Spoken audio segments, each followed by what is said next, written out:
अस्सलाम वालेकुम जी। सुबह पाकिस्तान की एक नई सुबह, एक नई उम्मीद, एक नए दिन, एक नए चांस के साथ मैं हुमानुर कुरैशी और मेरे साथ हैं। अस्सलाम वालेकुम, सब बखैर, very good morning to all of you. सुबह पाकिस्तान में रिजवान अली अहमद आपकी खिदमत में हाजिर। उम्मीद करते हैं आप बिल्कुल खैरियत से होंगे और अपनी सुबह का आगाज़ कर चुके होंगे। पाकिस्तान भर में मौसम कुछ तब्दील हुआ है, बहुत सारी दुआएं की गई कि अल्लाह करे अब्र रहमत बरसे, और अब अल्हम्दुलिल्लाह हम देख रहे हैं कि बालाई इलाकों से ये खबरें आ रही हैं कि गुज़िश्ता चंद दिनों में वक्फे से बारिश हुई है, और इस बारिश की वजह से न सिर्फ गंदम की फसल के लिए ये बारिश अच्छी है बल्कि इंसानी सेहत के लिए बारिशें बहुत अच्छी हैं। अब जो सेंट्रल पंजाब है या फिर जनूबी पंजाब है, सिंध के बारानी इलाके हैं, इसके साथ साथ बलोचिस्तान है, वहाँ पर जहाँ पर फसलें हैं ख़ासतौर पर वहाँ पर बारिशों की दुआ की जा रही है कि अल्लाह करे ये बारिशें जो हैं ये रहमत की बारिशें ही रहें और इनकी शिद्दत इतनी ना हो कि इंसानों को भी नुकसान पहुँचे और फसलों को भी नुकसान पहुँचे, बल्कि जितनी भी हयातियात हैं उनके लिए नुकसानदेह ना हो। बिल्कुल जनाब, और हमने इन बारिशों से पहले खुद को भी तैयार रखना है। हम हमेशा सुबह पाकिस्तान में प्रिपेयर्डनेस के हवाले से बात करते हैं कि अगर बारिशें ज़्यादा हो जाएं क्या करना है, या मौसम की तब्दीली हो तो क्या करना है। जहाँ पे हम देख रहे हैं कि वेदर चेंज हो रहा है वहाँ पे सियासी मैदान में भी थोड़ी सी गर्मा गर्मी जो है वो बढ़ गई है। वैसे तो विंटर्स हैं, सर्दियाँ बढ़ रही हैं, लेकिन थैंक गॉड देखने को ये मिल रहा है कि जो सियासी मैदान है उसमें भी ज़्यादा गहमा गहमी हो रही है। इंतखाबी मुहिम तेज़ी से जारी है। कभी एक शहर में जलसा हो रहा है, कभी दूसरे शहर में जलसा हो रहा है, कभी एक शहर में एक पार्टी का जलसा हो रहा है, कभी दूसरी पार्टी का जलसा हो रहा है। मैं बात कर रही हूँ रावलपिंडी की, जिसमें पीएमएलएन के बाद पीपीपी का पाकिस्तान पीपल्स पार्टी का जलसा हुआ लियाकत बाग में, और उसके रिजल्ट्स कैसे आए, अवाम का क्या जो है वहाँ पे फीडबैक था, इस हवाले से भी आज के प्रोग्राम में बात करेंगे। फिर बात करेंगे इलेक्शंस के हवाले से। 8 फरवरी को पाकिस्तान में आम इंतखाबात हैं, उसकी तैयारियां सिर्फ सियासी जमातें नहीं करती बल्कि इलेक्शन कमीशन ऑफ पाकिस्तान भी करता है, और इलेक्शन कमीशन ऑफ पाकिस्तान ने भी बहुत ज़्यादा तैयारियां मुकम्मल कर ली हैं। हम देख रहे हैं कि 75% से ज़ायद तैयारियां मुकम्मल हैं, और पोलिंग स्कीम की भी उन्होंने समरी जारी कर दी है। और पूरे पाकिस्तान में जो है कुल 90,675 पोलिंग स्टेशन कायम किए गए हैं। कुछ मर्द हजरात के लिए 25,000 से ज़ायद मुख्तस हैं और 23,000 से ज़ायद खवातीन के लिए मुख्तस हैं। कुछ पोलिंग स्टेशन जो हैं वो मुश्तरका है। सो इस हवाले से भी और आज के इनकी प्रोग्राम में बात की सिक्योरिटी के हवाले जाएगी। से भी बहुत सारी जो कंसर्न्स हैं, हसास हैं, ज़रा हसास हैं, कम हसास हैं। हसासियत के हवाले से भी कैटेगराइज किया जाता है पोलिंग स्टेशंस को। अब आपने बात की पीपल्स पार्टी के जलसे की लियाकत बाग पे, तो मुस्लिम लीग नून ने सियालकोट में जलसा किया। इसी तरह से मुख्तलिफ सियासी जमातें मुख्तलिफ शहरों में जलसे कर रही हैं, और कुछ सियासी जमातें तो बैक वक्त मुख्तलिफ शहरों में जलसे कर रही हैं और उनके कायदीन ये जलसे कंडक्ट कर रहे हैं। दूसरी जानिब कॉर्नर मीटिंग्स हो रही हैं, सियासी जोड़ तोड़ भी जारी है। अभी भी सीट एडजस्टमेंट के हवाले से बहुत सारी गुफ्तगू हो रही है, बहुत सारी बातें हो रही हैं। जहां पर सीट एडजस्टमेंट की गई है वहां पर अपने नुमाइंदों को, अपने कायदीन को, अपने ऐसे कैंडिडेट्स को जिन्होंने टिकट के लिए अप्लाई किया था उनको सिर्फ एडजस्ट किया गया है ताकि दूसरी सियासी जमात को वहां पर मौका दिया जा सके और वोट ना टूटे। इस तमाम तर तकसीम के हवाले से, इस इलेक्टोरल प्रोसेस के हवाले से बात करेंगे हम सज्जाद मीर साहब से। सज्जाद मीर साहब, अस्सलाम वालेकुम सर।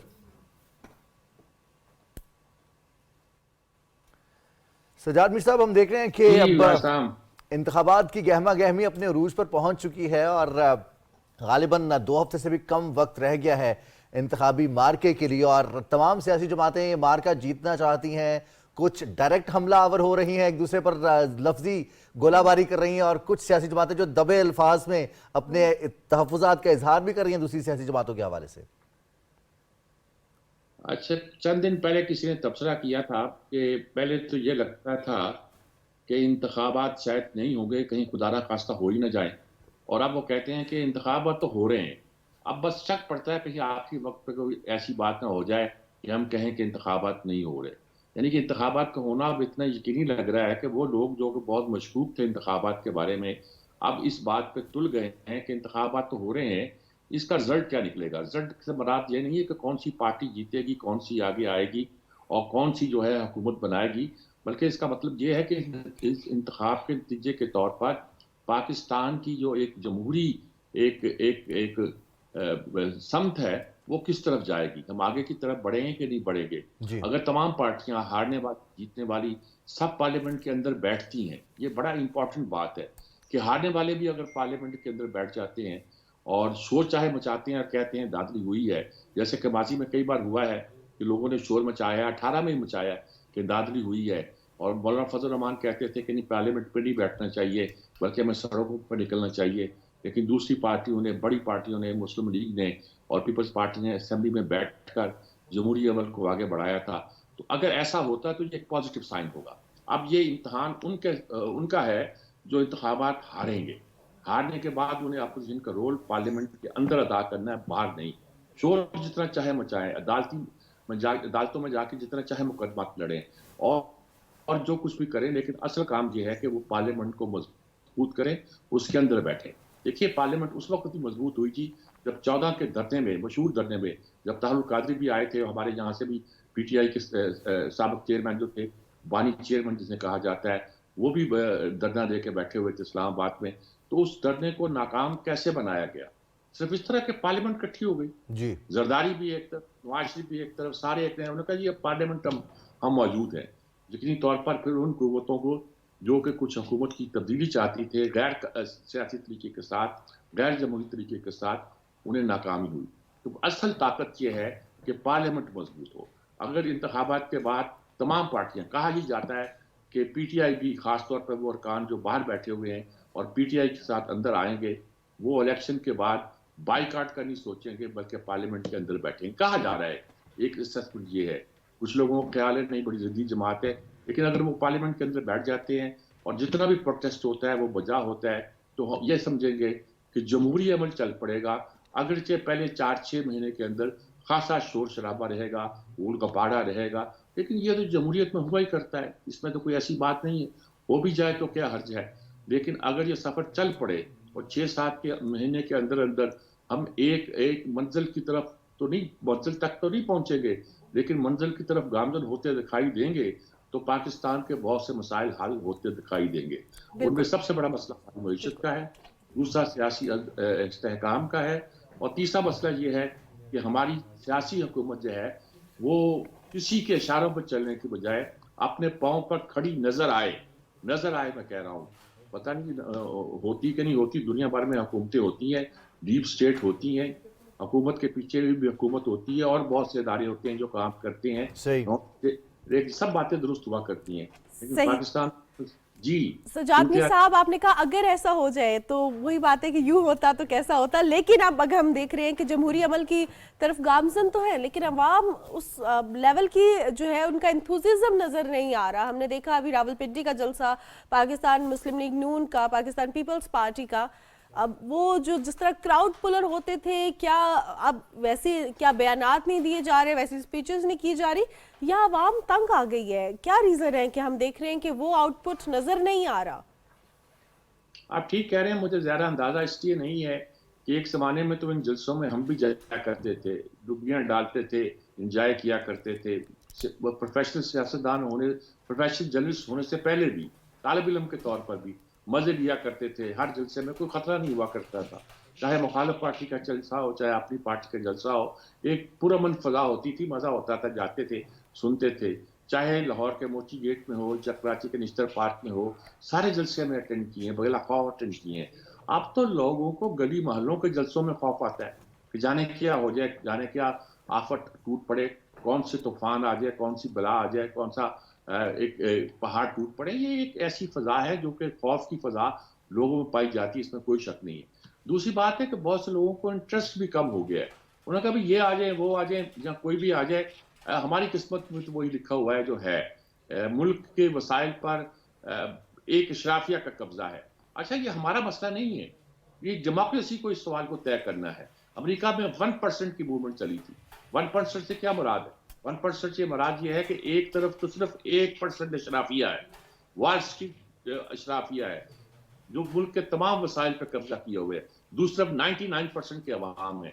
जाहिर है कि उनके अवाम तो हमारे उमरा से भी अमीर हुआ करते हैं, लेकिन अवाम है। बहरहाल वहाँ की जो उनकी जीडीपी है या वहाँ का जो उनका पर कैपिटा इनकम है, उसके लिहाज से जो कुछ भी उनकी आमदनी होगी वो तो अपनी जगह, लेकिन अवाम है। अवाम की हुकूमत वहाँ भी नहीं है। दुनिया में यही माना जाता है कि जमहूरियत आने के बावजूद भी एक ऐसी क्लास को हुकूमत देती है जो प्रिविलेज क्लास होती है। ये दरअसल कैपिटलिस्ट सोसाइटी का एक हीला बन के रह गया है।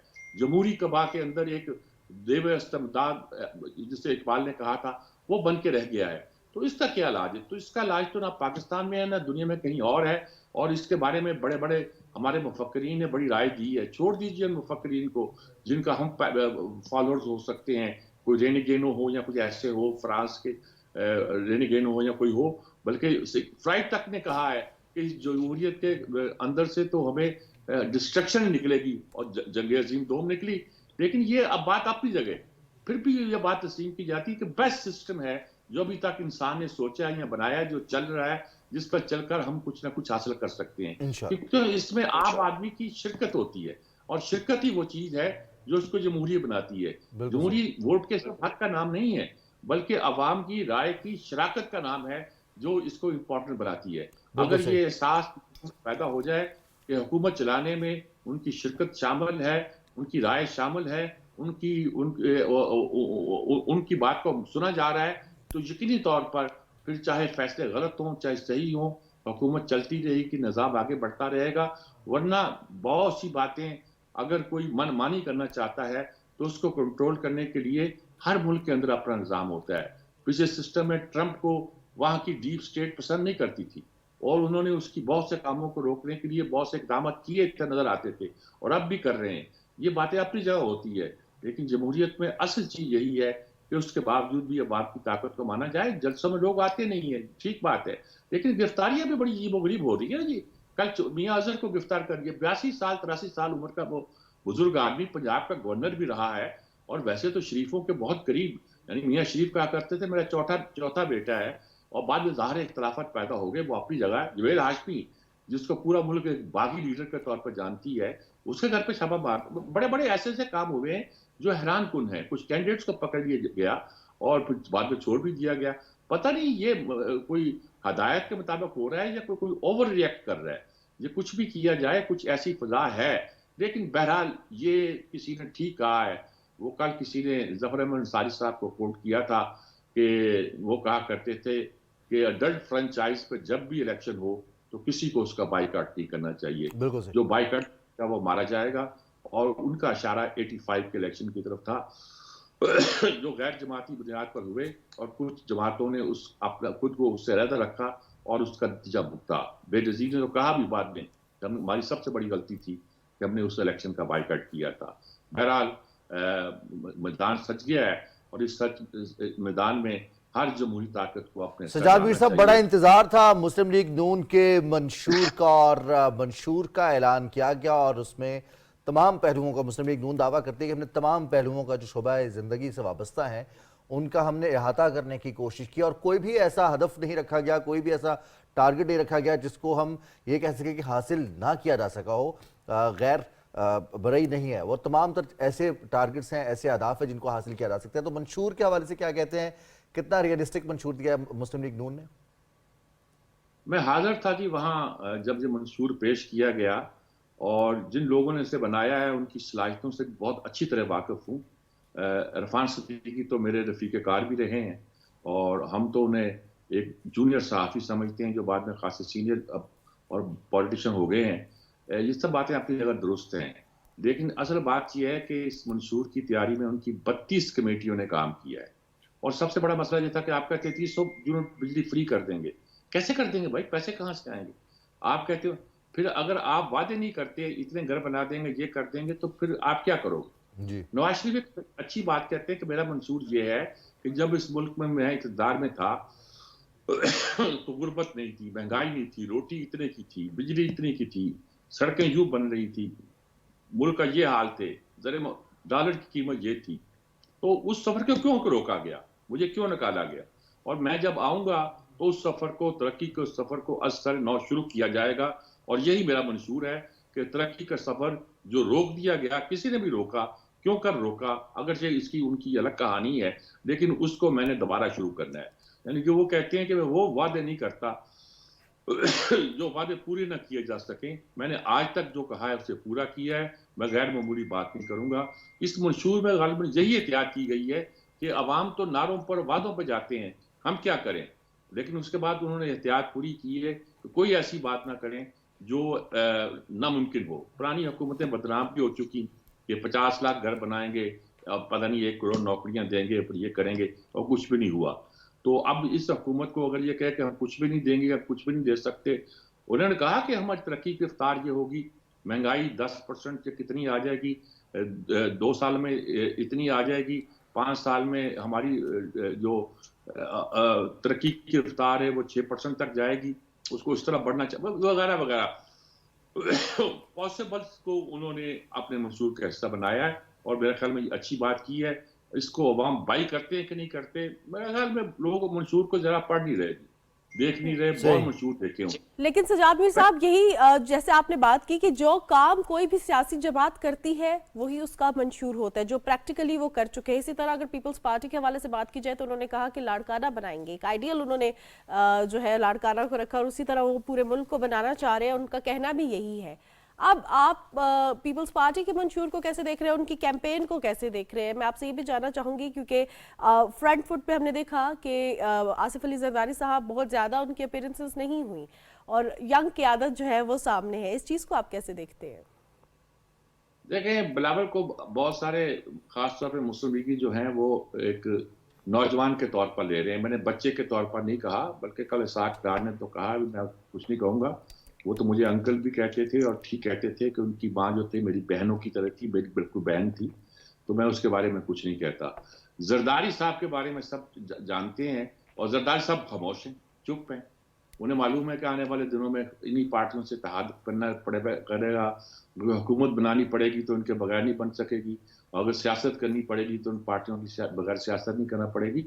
वो एक काया सियासतदान है, बड़े जीरक आदमी है, मामला फहम है, समझते हैं सूरत को, तो वो सोच समझ के चल रहे हैं। बिलावल एक इनिंग खेल रहे हैं और ये मजे की इनिंग है, इसको हम सब इंजॉय कर रहे हैं और उसमें बहुत सी बातें वो करते भी जा रहे हैं और अच्छी हैं। कहते 4 बार वजीर आजम बनने देंगे, और भाई 3 बार वजीर आजम बनने की जो करारदाद थी वो बेनजीर और नवाज शरीफ दोनों के हवाले से थी, जो 18वीं तरमीम आपको की है।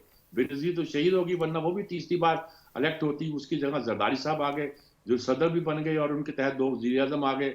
फिर अब चौथी बार अगर आप अब हुकूमत लेना चाहते हैं तो ये चौथी बार ही होगी आपकी।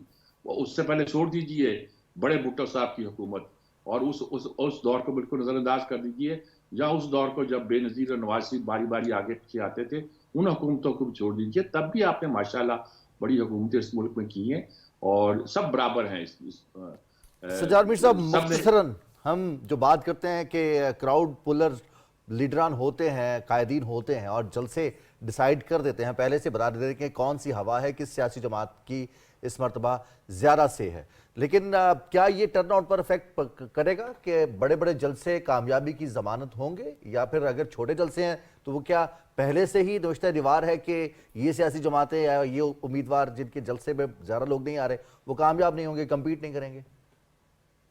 नहीं, क्रिस्मेटिक पर्सनैलिटी अमूमन होती है, अपना असर डालती है, एक लहर चलती है।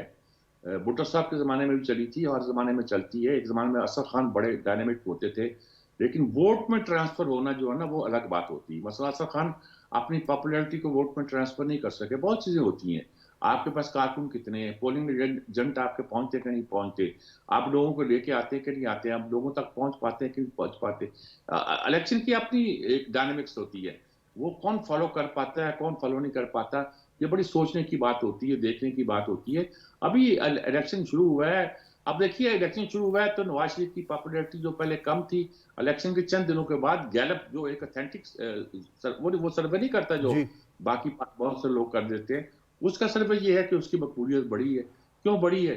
लोगों ने देखा होगा कि पीटीआई जिन्होंने उन्होंने कुछ 9 मई के वाकयात के बाद ऐसा ऐसा जो असरात पड़ने शुरू हुए थे उनसे उनकी कम हुई होगी, तो नवाज शरीफ ऑटोमेटिकली एक चॉइस नजर आया होगा कि बाहर से बहुत दिनों के बाद, बहुत मुद्दत के बाद, एक तरह का सजा काट के ही कह लीजिएगा मुल्क में वापस आया है, तो बड़ी होगी।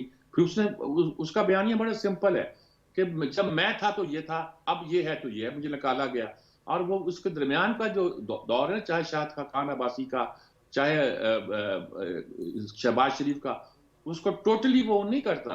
कहता है शहबाज शरीफ, शाबाश ने कमाल कर दिया, इसने मुल्क को दिवालिया होने से बचा लिया, बहुत बातें करते हैं। उन्होंने उसको शाहिद खान अब्बासी को भी खूब तबकियां दी थी, ये सब अपनी जगह है। लेकिन कहते हैं देखो मेरे जमाने में ये था और अब देखो क्या है, और ये बात ऐसी है जो समझ आने वाली है और समझ आती है। बिल्कुल, बहुत शुक्रिया सजाद मीर साहब, आपके कीमती वक्त का आपने पाकिस्तान की जो सियासी सूरत हाल है और ये जो इंतखाबी मुहिम जारी और सारी है इसके हवाले से बात करने के लिए वक्त निकाला। हम बात कर रहे थे इलेक्शंस, इंतखाबात 8 फरवरी को है और सियासी गहमा गहमी जो है चल रही है, उस और हवाले जो से हम हल्के की सियासत है महानूर, उसमें तो सबसे मजेदार चीज़ ये है कि अब तमाम सियासी वर्कर्स जो हैं वो एक्टिव हैं। ना सिर्फ जो कैंडिडेट्स हैं वो एक्टिव है, बल्कि जो उनके वर्कर्स हैं, जो उनके सपोर्टरान हैं, वो भी एक्टिव हैं और वो भी राब्ते कर रहे हैं और मुख्तलिफ लोगों से राब्ता कर रहे हैं वोट कास्ट करने के लिए कि आप हमें वोट कास्ट करें, हम आपको सहूलत देंगे, लेके जाएंगे। अभी सजाद मीर साहब भी ये बात कर रहे थे कि ये ज़रूरी होता है इलेक्शन डे पर कि आप लोगों को घर से निकालें, उनको पोलिंग स्टेशन तक लेके जाएँ, उन्हें फैसिलिटेट करें, फिर वो वोट कास्ट करें। हाँ, ये ज़रूरी नहीं है कि अगर आप उनको लेके जा रहे हैं तो वो आपको ही वोट कास्ट करें, ये उनकी मर्जी है कि पोलिंग स्टेशन पर जाके वो किसको वोट कास्ट करें। लेकिन ये ज़रूरी है कि आपने वोट कास्ट करना है, वोट की ताकत आपकी है, आपका फ्यूचर आपके हाथ में है, वोट लाजमी कास्ट करें, किसी भी सियासी जमात को कास्ट करें, किसी भी कैंडिडेट को वोट दें, लेकिन लाजमी वोट दें, अपना ये हक इस्तेमाल करें। वक्त हुआ एक ब्रेक का, उसके बाद वापस आते हैं।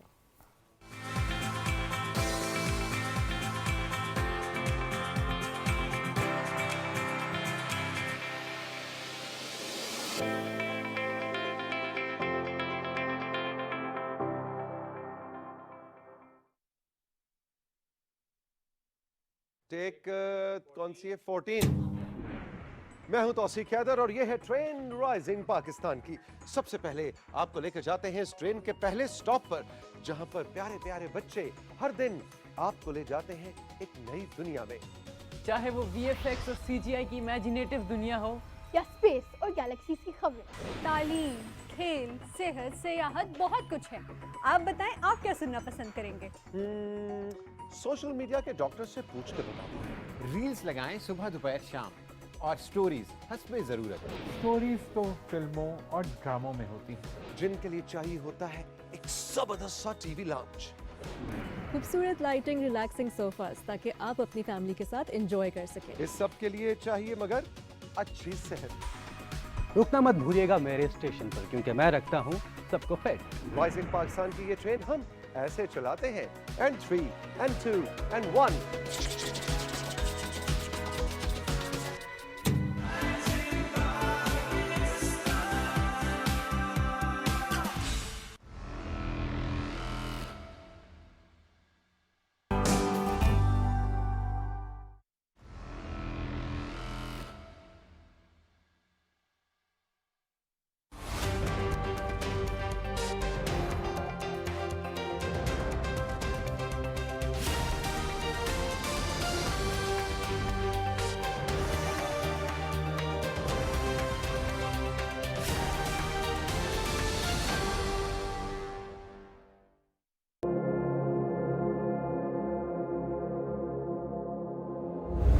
भारत कश्मीरियों की जिद्दोजहद आज़ादी को कुचलने के लिए रियासती दहशतगर्दी का इर्तकाब कर रहा है। कश्मीरी गुज़श्ता 7 दहाइयों से भारतीय रियासती जुल्म बर्बरियत का शिकार हैं। मोदी हुकूमत ने 5 अगस्त 2019 से मकबूजा जम्मू और कश्मीर में रियासती दहशतगर्दी का सिलसिला तेज कर दिया है। कश्मीरी अपने हक के खुद इरादियत के हुसूल के लिए हर कुर्बानी के लिए तैयार हैं। मकबूजा जम्मू और कश्मीर में इंसानियत के खिलाफ जराइम पर आलमी बरादरी भारत के खिलाफ कार्रवाई करनी चाहिए।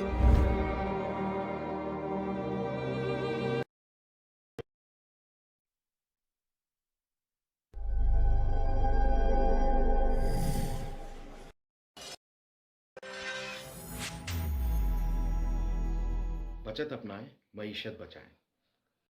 तवानाई में हाथ बटाएं।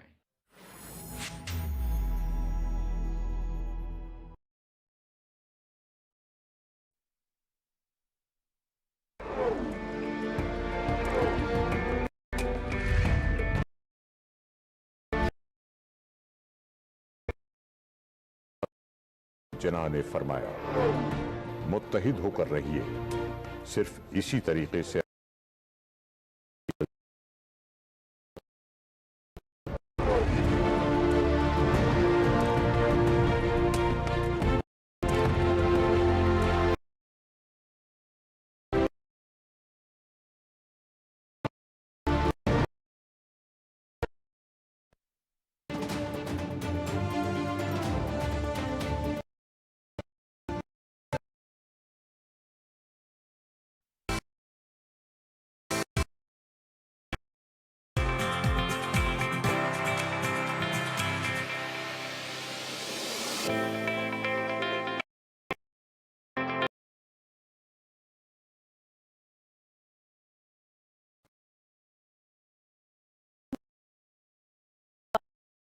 अब बात करते हैं तसव्वुफ की, अब बात करते हैं प्यार,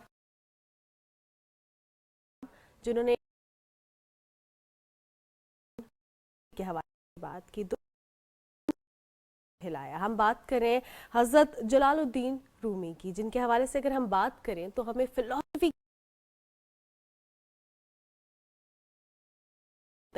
कि हर ही है प्यार, अमन, दूसरों के साथ अमन से रहना है, प्यार करना है। और ये जो जज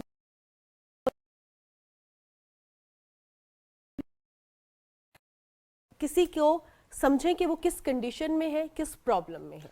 अच्छा, एक सबसे मजेदार बात यह कि हजरत रूमी ने जिस सब्जेक्ट के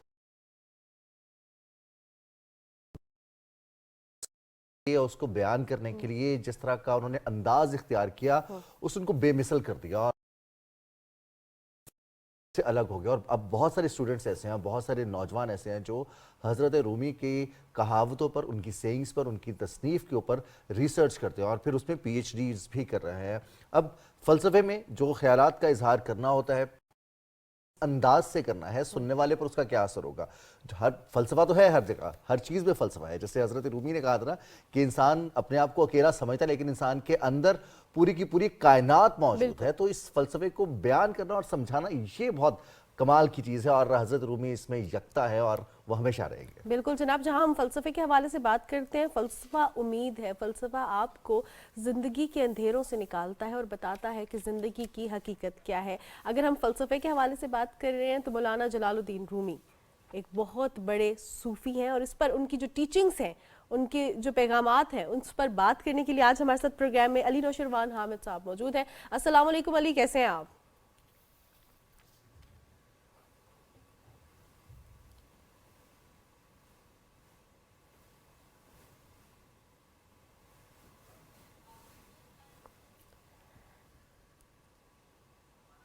अस्सलाम वालेकुम अली, आप हमें सुन सकते हैं?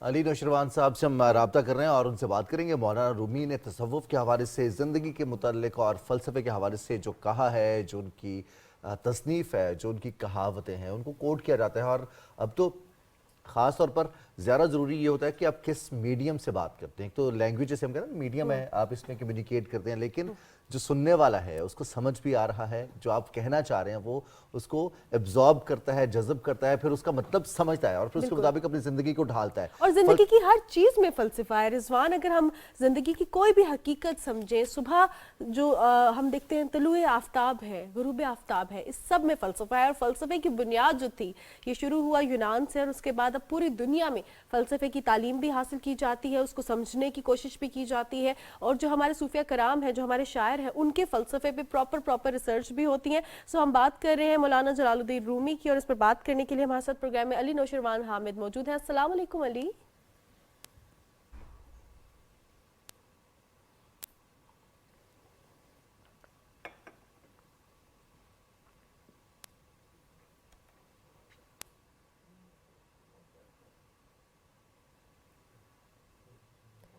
अली हमारे साथ लाहौर स्टूडियो से मौजूद होंगे और हम बात करेंगे मौलाना जलालुद्दीन रूमी के हवाले से, उनकी टीचिंग्स के हवाले से। अली, मैं आपसे जानना चाहूँगी कि हम मौलाना जलालुद्दीन रूमी के तसव्वुफ के हवाले से बात करें, उनकी टीचिंग्स के हवाले से बात करें, तो जितना आपका मुताला है मौलाना जलालुद्दीन रूमी के हवाले से, उसको आप सम अप कैसे करेंगे?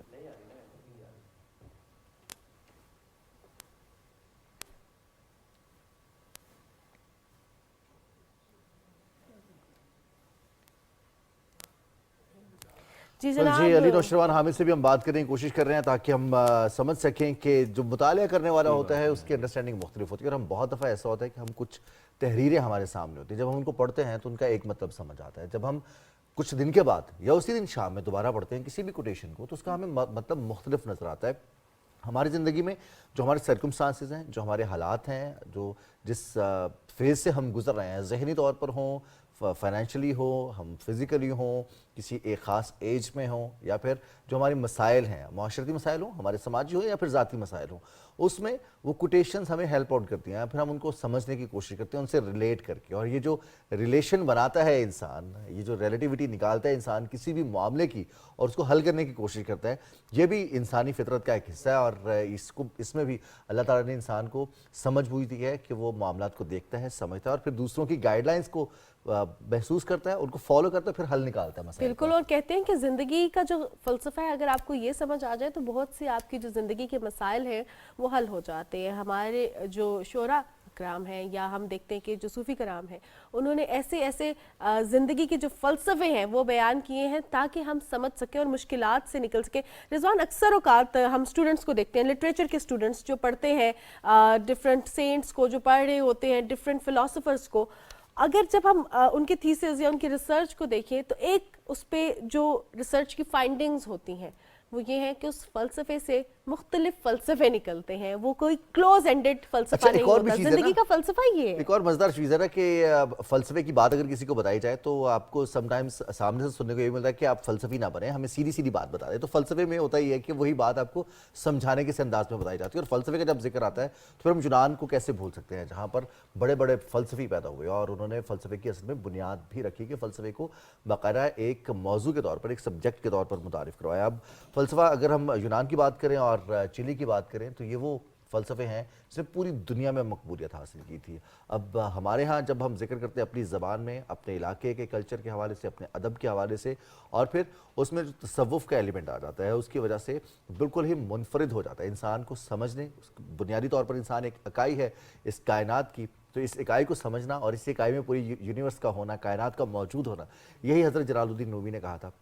और साथ ही साथ अपने अमाल को कहते हैं ना कि आप जो काम करते हैं वो आपके अल्फाज में नहीं बल्कि आपके अमाल में नजर आना चाहिए कि आप किस चीज़ से इश्क करते हैं, तो आपका इश्क आपके एक्शंस में नजर आता है। रिजवान, आप ये बात करें तो मौलाना जलालुद्दीन रूमी की जो टीचिंग्स जिन्होंने पढ़ी हैं, जिन्होंने समझा है, तो आपको इस चीज़ का अंदाज़ा हो जाता है पढ़ के कि मोहब्बत कई तरह की होती है और उसका सिर्फ एक वे नहीं होता। मुख्तलिफ तरीके से आप इंसानों से, अल्लाह की मखलूक से, सिर्फ इंसानों से नहीं, जानवरों से भी, अल्लाह की मखलूक से मोहब्बत करते हैं और उस मोहब्बत में आप एक काम करते हैं, आप आसानी पैदा करते हैं लोगों के लिए। और ये चीज़ जब हम तब समझ में आती है जब हम पढ़ते हैं ऐसे फ़िलासफ़र्स को, जब हम पढ़ते हैं मौलाना जलालुद्दीन रूमी को, और जब हमने देखा उनकी मोहब्बत के किस्से, तो हमें अंदाज़ा हुआ कि उन्होंने आसानियाँ पैदा की हैं, उन्होंने लोगों के लिए आसानियाँ पैदा की हैं। और यही टीचिंग्स आगे भी दी हैं कि जहाँ आप प्यार करें वहाँ पे आसानियाँ पैदा करें और साथ में आप वे आउट भी निकाल लेते हैं। जो आप करना चाहते हैं ज़िंदगी में आप कर सकते हैं अगर आपकी विल हो, अगर आपकी नीयत हो। हज़रत इकबाल फ़लसफ़ी, डॉक्टर, और बहुत सारे लोग तो उनके पास इलाज करवाने आते थे, तो हज़रत इकबाल कहते थे कि नहीं, मैं वो वाला डॉक्टर नहीं हूँ, मैं PhD डॉक्टर हूँ। तो इसलिए जो राब्ता था, जो रब था एक फ़लसफ़े का, हज़रत इकबाल ने हज़रत रूमी को, जो उनका मौजू था, जो उनकी तालीमात हैं, उनसे बहुत कुछ उनको मज़ीद अपने अंदाज से आगे तक फैलाया। और इल्म की सबसे अच्छी बात यह है कि ये बांटने से बढ़ जाता है और इसको हासिल करने वाले बहुत सारे हैं, और जब कोई बांटता है तो वो उस्ताद के मर्तबे पर। और हज़रत रूमी को भी बहुत सारे लोग अपना उस्ताद भी मानते हैं, चाहे वो फ़लसफ़ा हो, चाहे वो अदब हो, चाहे वो शायरी हो। तो जिस तरह की शायरी की है, जो उनकी कहावतें हैं, जो उनके फरमुदात हैं, उस हवाले से उनको मिसाल के तौर पर भी बताया जाता है, समझाने के अंदाज़ में भी और सिखाने के अंदाज़ में भी। बहुत सारे लोग अब उनकी शायरी को, उनके अंदाज़ को लेकर दुनिया में अमन कायम करने के हवाले से, जैसे बैनुल मज़ाहिब, बैनुल मुआशरा और बैनुल बर्र-ए-आज़म जो ताउन है उसको फ़रोग़ देने की बात भी करते हैं, उसी बुनियाद पर, उसी फ़लसफ़े की बुनियाद पर। और फ़लसफ़े का मकसद ही है। तो अली नौशरवान हामिद हमारे साथ मौजूद है, उनसे बात करते हैं। अली नौशरवान, अस्सलाम वालेकुम।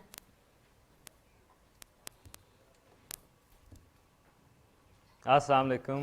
वालेकुम अस्सलाम। सबसे पहले तो हमें आप जल्दी से ये बता दीजिए कि आपका मुतालिया क्या कहता है। आपने तो बड़ी कोशिश की है हम अहाता कर सके, लेकिन आपने चूँकि मुतालिया कर रखा है तो आप बेहतर अंदाज में मौलाना रूमी के हवाले से बता सकते हैं।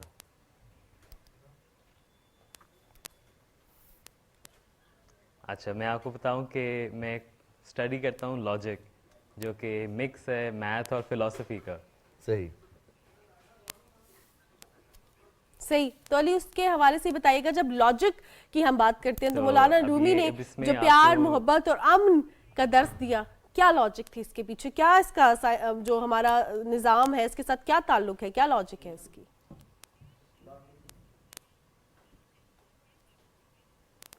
अच्छा, तो जो फिलॉसफी और लॉजिक करते हैं ना, उससे इस तरह के सवाल जो हैं फ़र्क आते।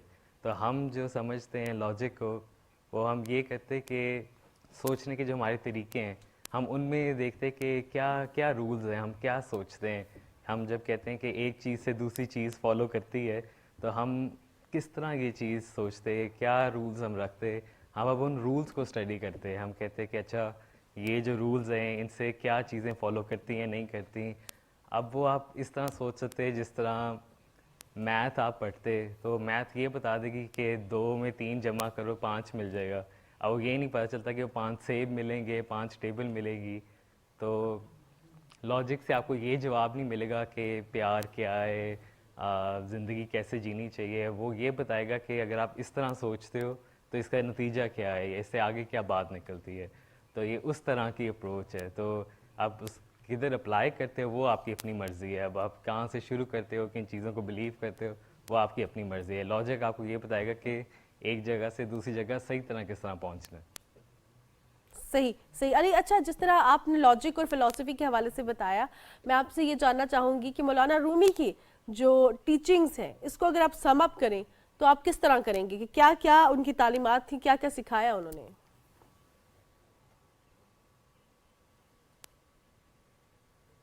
तो मौलाना रूमी के तो एक्सपीरियंस जो उनकी लाइक टीचिंग्स हैं वो इस तरह का है कि जो सच है, जो ट्रूथ है, वो अनकवर करते हैं। कि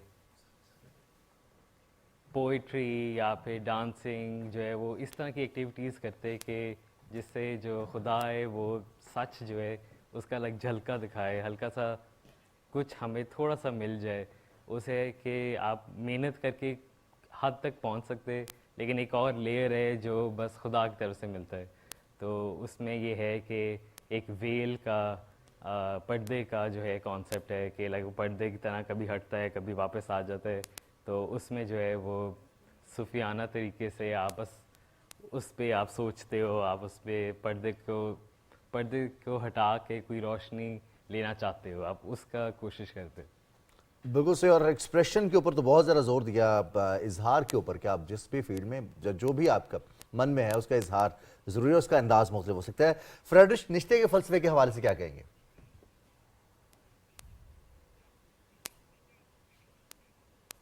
उसकी फ़िलॉसफी है कि हम जो कुछ करते हैं, मैंने अभी ये सामने एक कप रखा हुआ है, ये नोटबुक रखी, घड़ी पहनी, जो भी हम कर रहे हैं उसको हम एक किसी ना किसी चीज़ को वैल्यू दे रहे। अब मैं एक चीज़ कर रहा हूँ, एक चीज़ नहीं कर रहा, कब कर रहा हूँ, हम हर वक्त हर चीज़ को वैल्यू दे रहे होते हैं। तो वो ये कहता है कि बजाय कि जो हर चीज़ आपको दिखती है कि ये चीज़ अच्छी है, ये बुरी है, हम चीज़ों को बस ले के इनके साथ जीना नहीं चाहिए। हमें ये सोचना चाहिए जब भी हम कोई चीज़ कर रहे हैं हम उसको अहमियत दे रहे हैं। तो जब हम अहमियत दे रहे हैं, हम उसको प्रमोट कर रहे हैं, हर चीज़ को जो है हम नए वैल्यूज़ बना रहे हैं। तो जब हम जिएं, हमें ऐसा जीना चाहिए कि हम जो है ज़िंदगी बना रहे हैं, हम सिर्फ जी नहीं रहे, हम ज़िंदगी बना रहे हैं। तो उसके ज़हन में ये है कि हमें हमेशा जो है डिस्ट्रक्टिव और क्रिएटिव होना चाहिए कि चीज़ें आप तोड़ भी रहे हो और बना भी रहे हो, कि नए वैल्यूज़ बनाते जा रहे हो हमेशा। तो कोई भी चीज़ परमानेंट नहीं है, हमेशा नई बन रही है। तो इस सोच के साथ ज़िंदगी जीनी चाहिए। सही। अली, जिस तरह आपने कहा कि निश्ते की फ़िलॉसफी के हवाले से कि डिस्ट्रप्टिव होना चाहिए, क्रिएटिव होना है, हमने बनाने हैं नई नई वैल्यूज़, इसी तरह अनवेल करते हैं हम और कभी वो पर्दा दोबारा सामने आ जाता है। मौलाना रूमी के अगर हम नज़रियात देखें तो खुदा और इंसान का जो रिश्ता है, इस हवाले से अगर फ़िलॉसफी क्या कहती है, मौलाना रूमी की क्या टीचिंग्स है, क्योंकि खुदा हमें वो कहते हैं ना कि कभी ज़ाहिर कभी छुपा देखा, तो आप इसको किस तरह बयान करेंगे?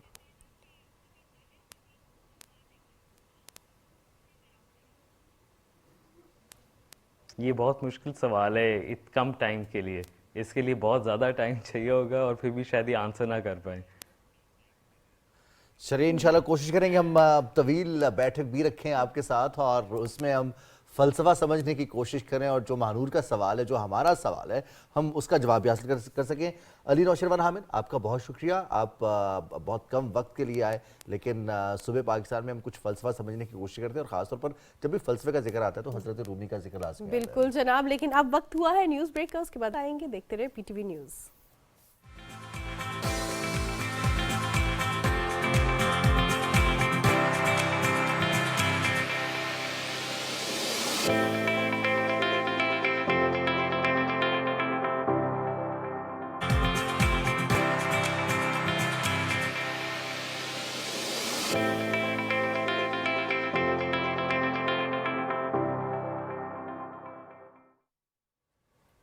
जी जनाब, सुबह पाकिस्तान में एक बार फिर खुशामदीद। जिस तरह सर्दी की शिद्दत में इजाफा हुआ है, इसी तरह हम देख रहे हैं कि बीमारियों में भी इजाफा हुआ है। लेकिन जब ये बीमारियां बच्चों को लाहक होती हैं तो वालिदैन भी परेशान हो जाते हैं। हॉस्पिटल्स में भी हम देखते हैं कि एमरजेंसी का समा होता है, बच्चे बीमार होते हैं और कुछ बीमारियां तो ऐसी होती हैं जो कि वायरल होती हैं, यानी कि एक बच्चे से, एक फर्द से दूसरे फर्द को भी लगती हैं।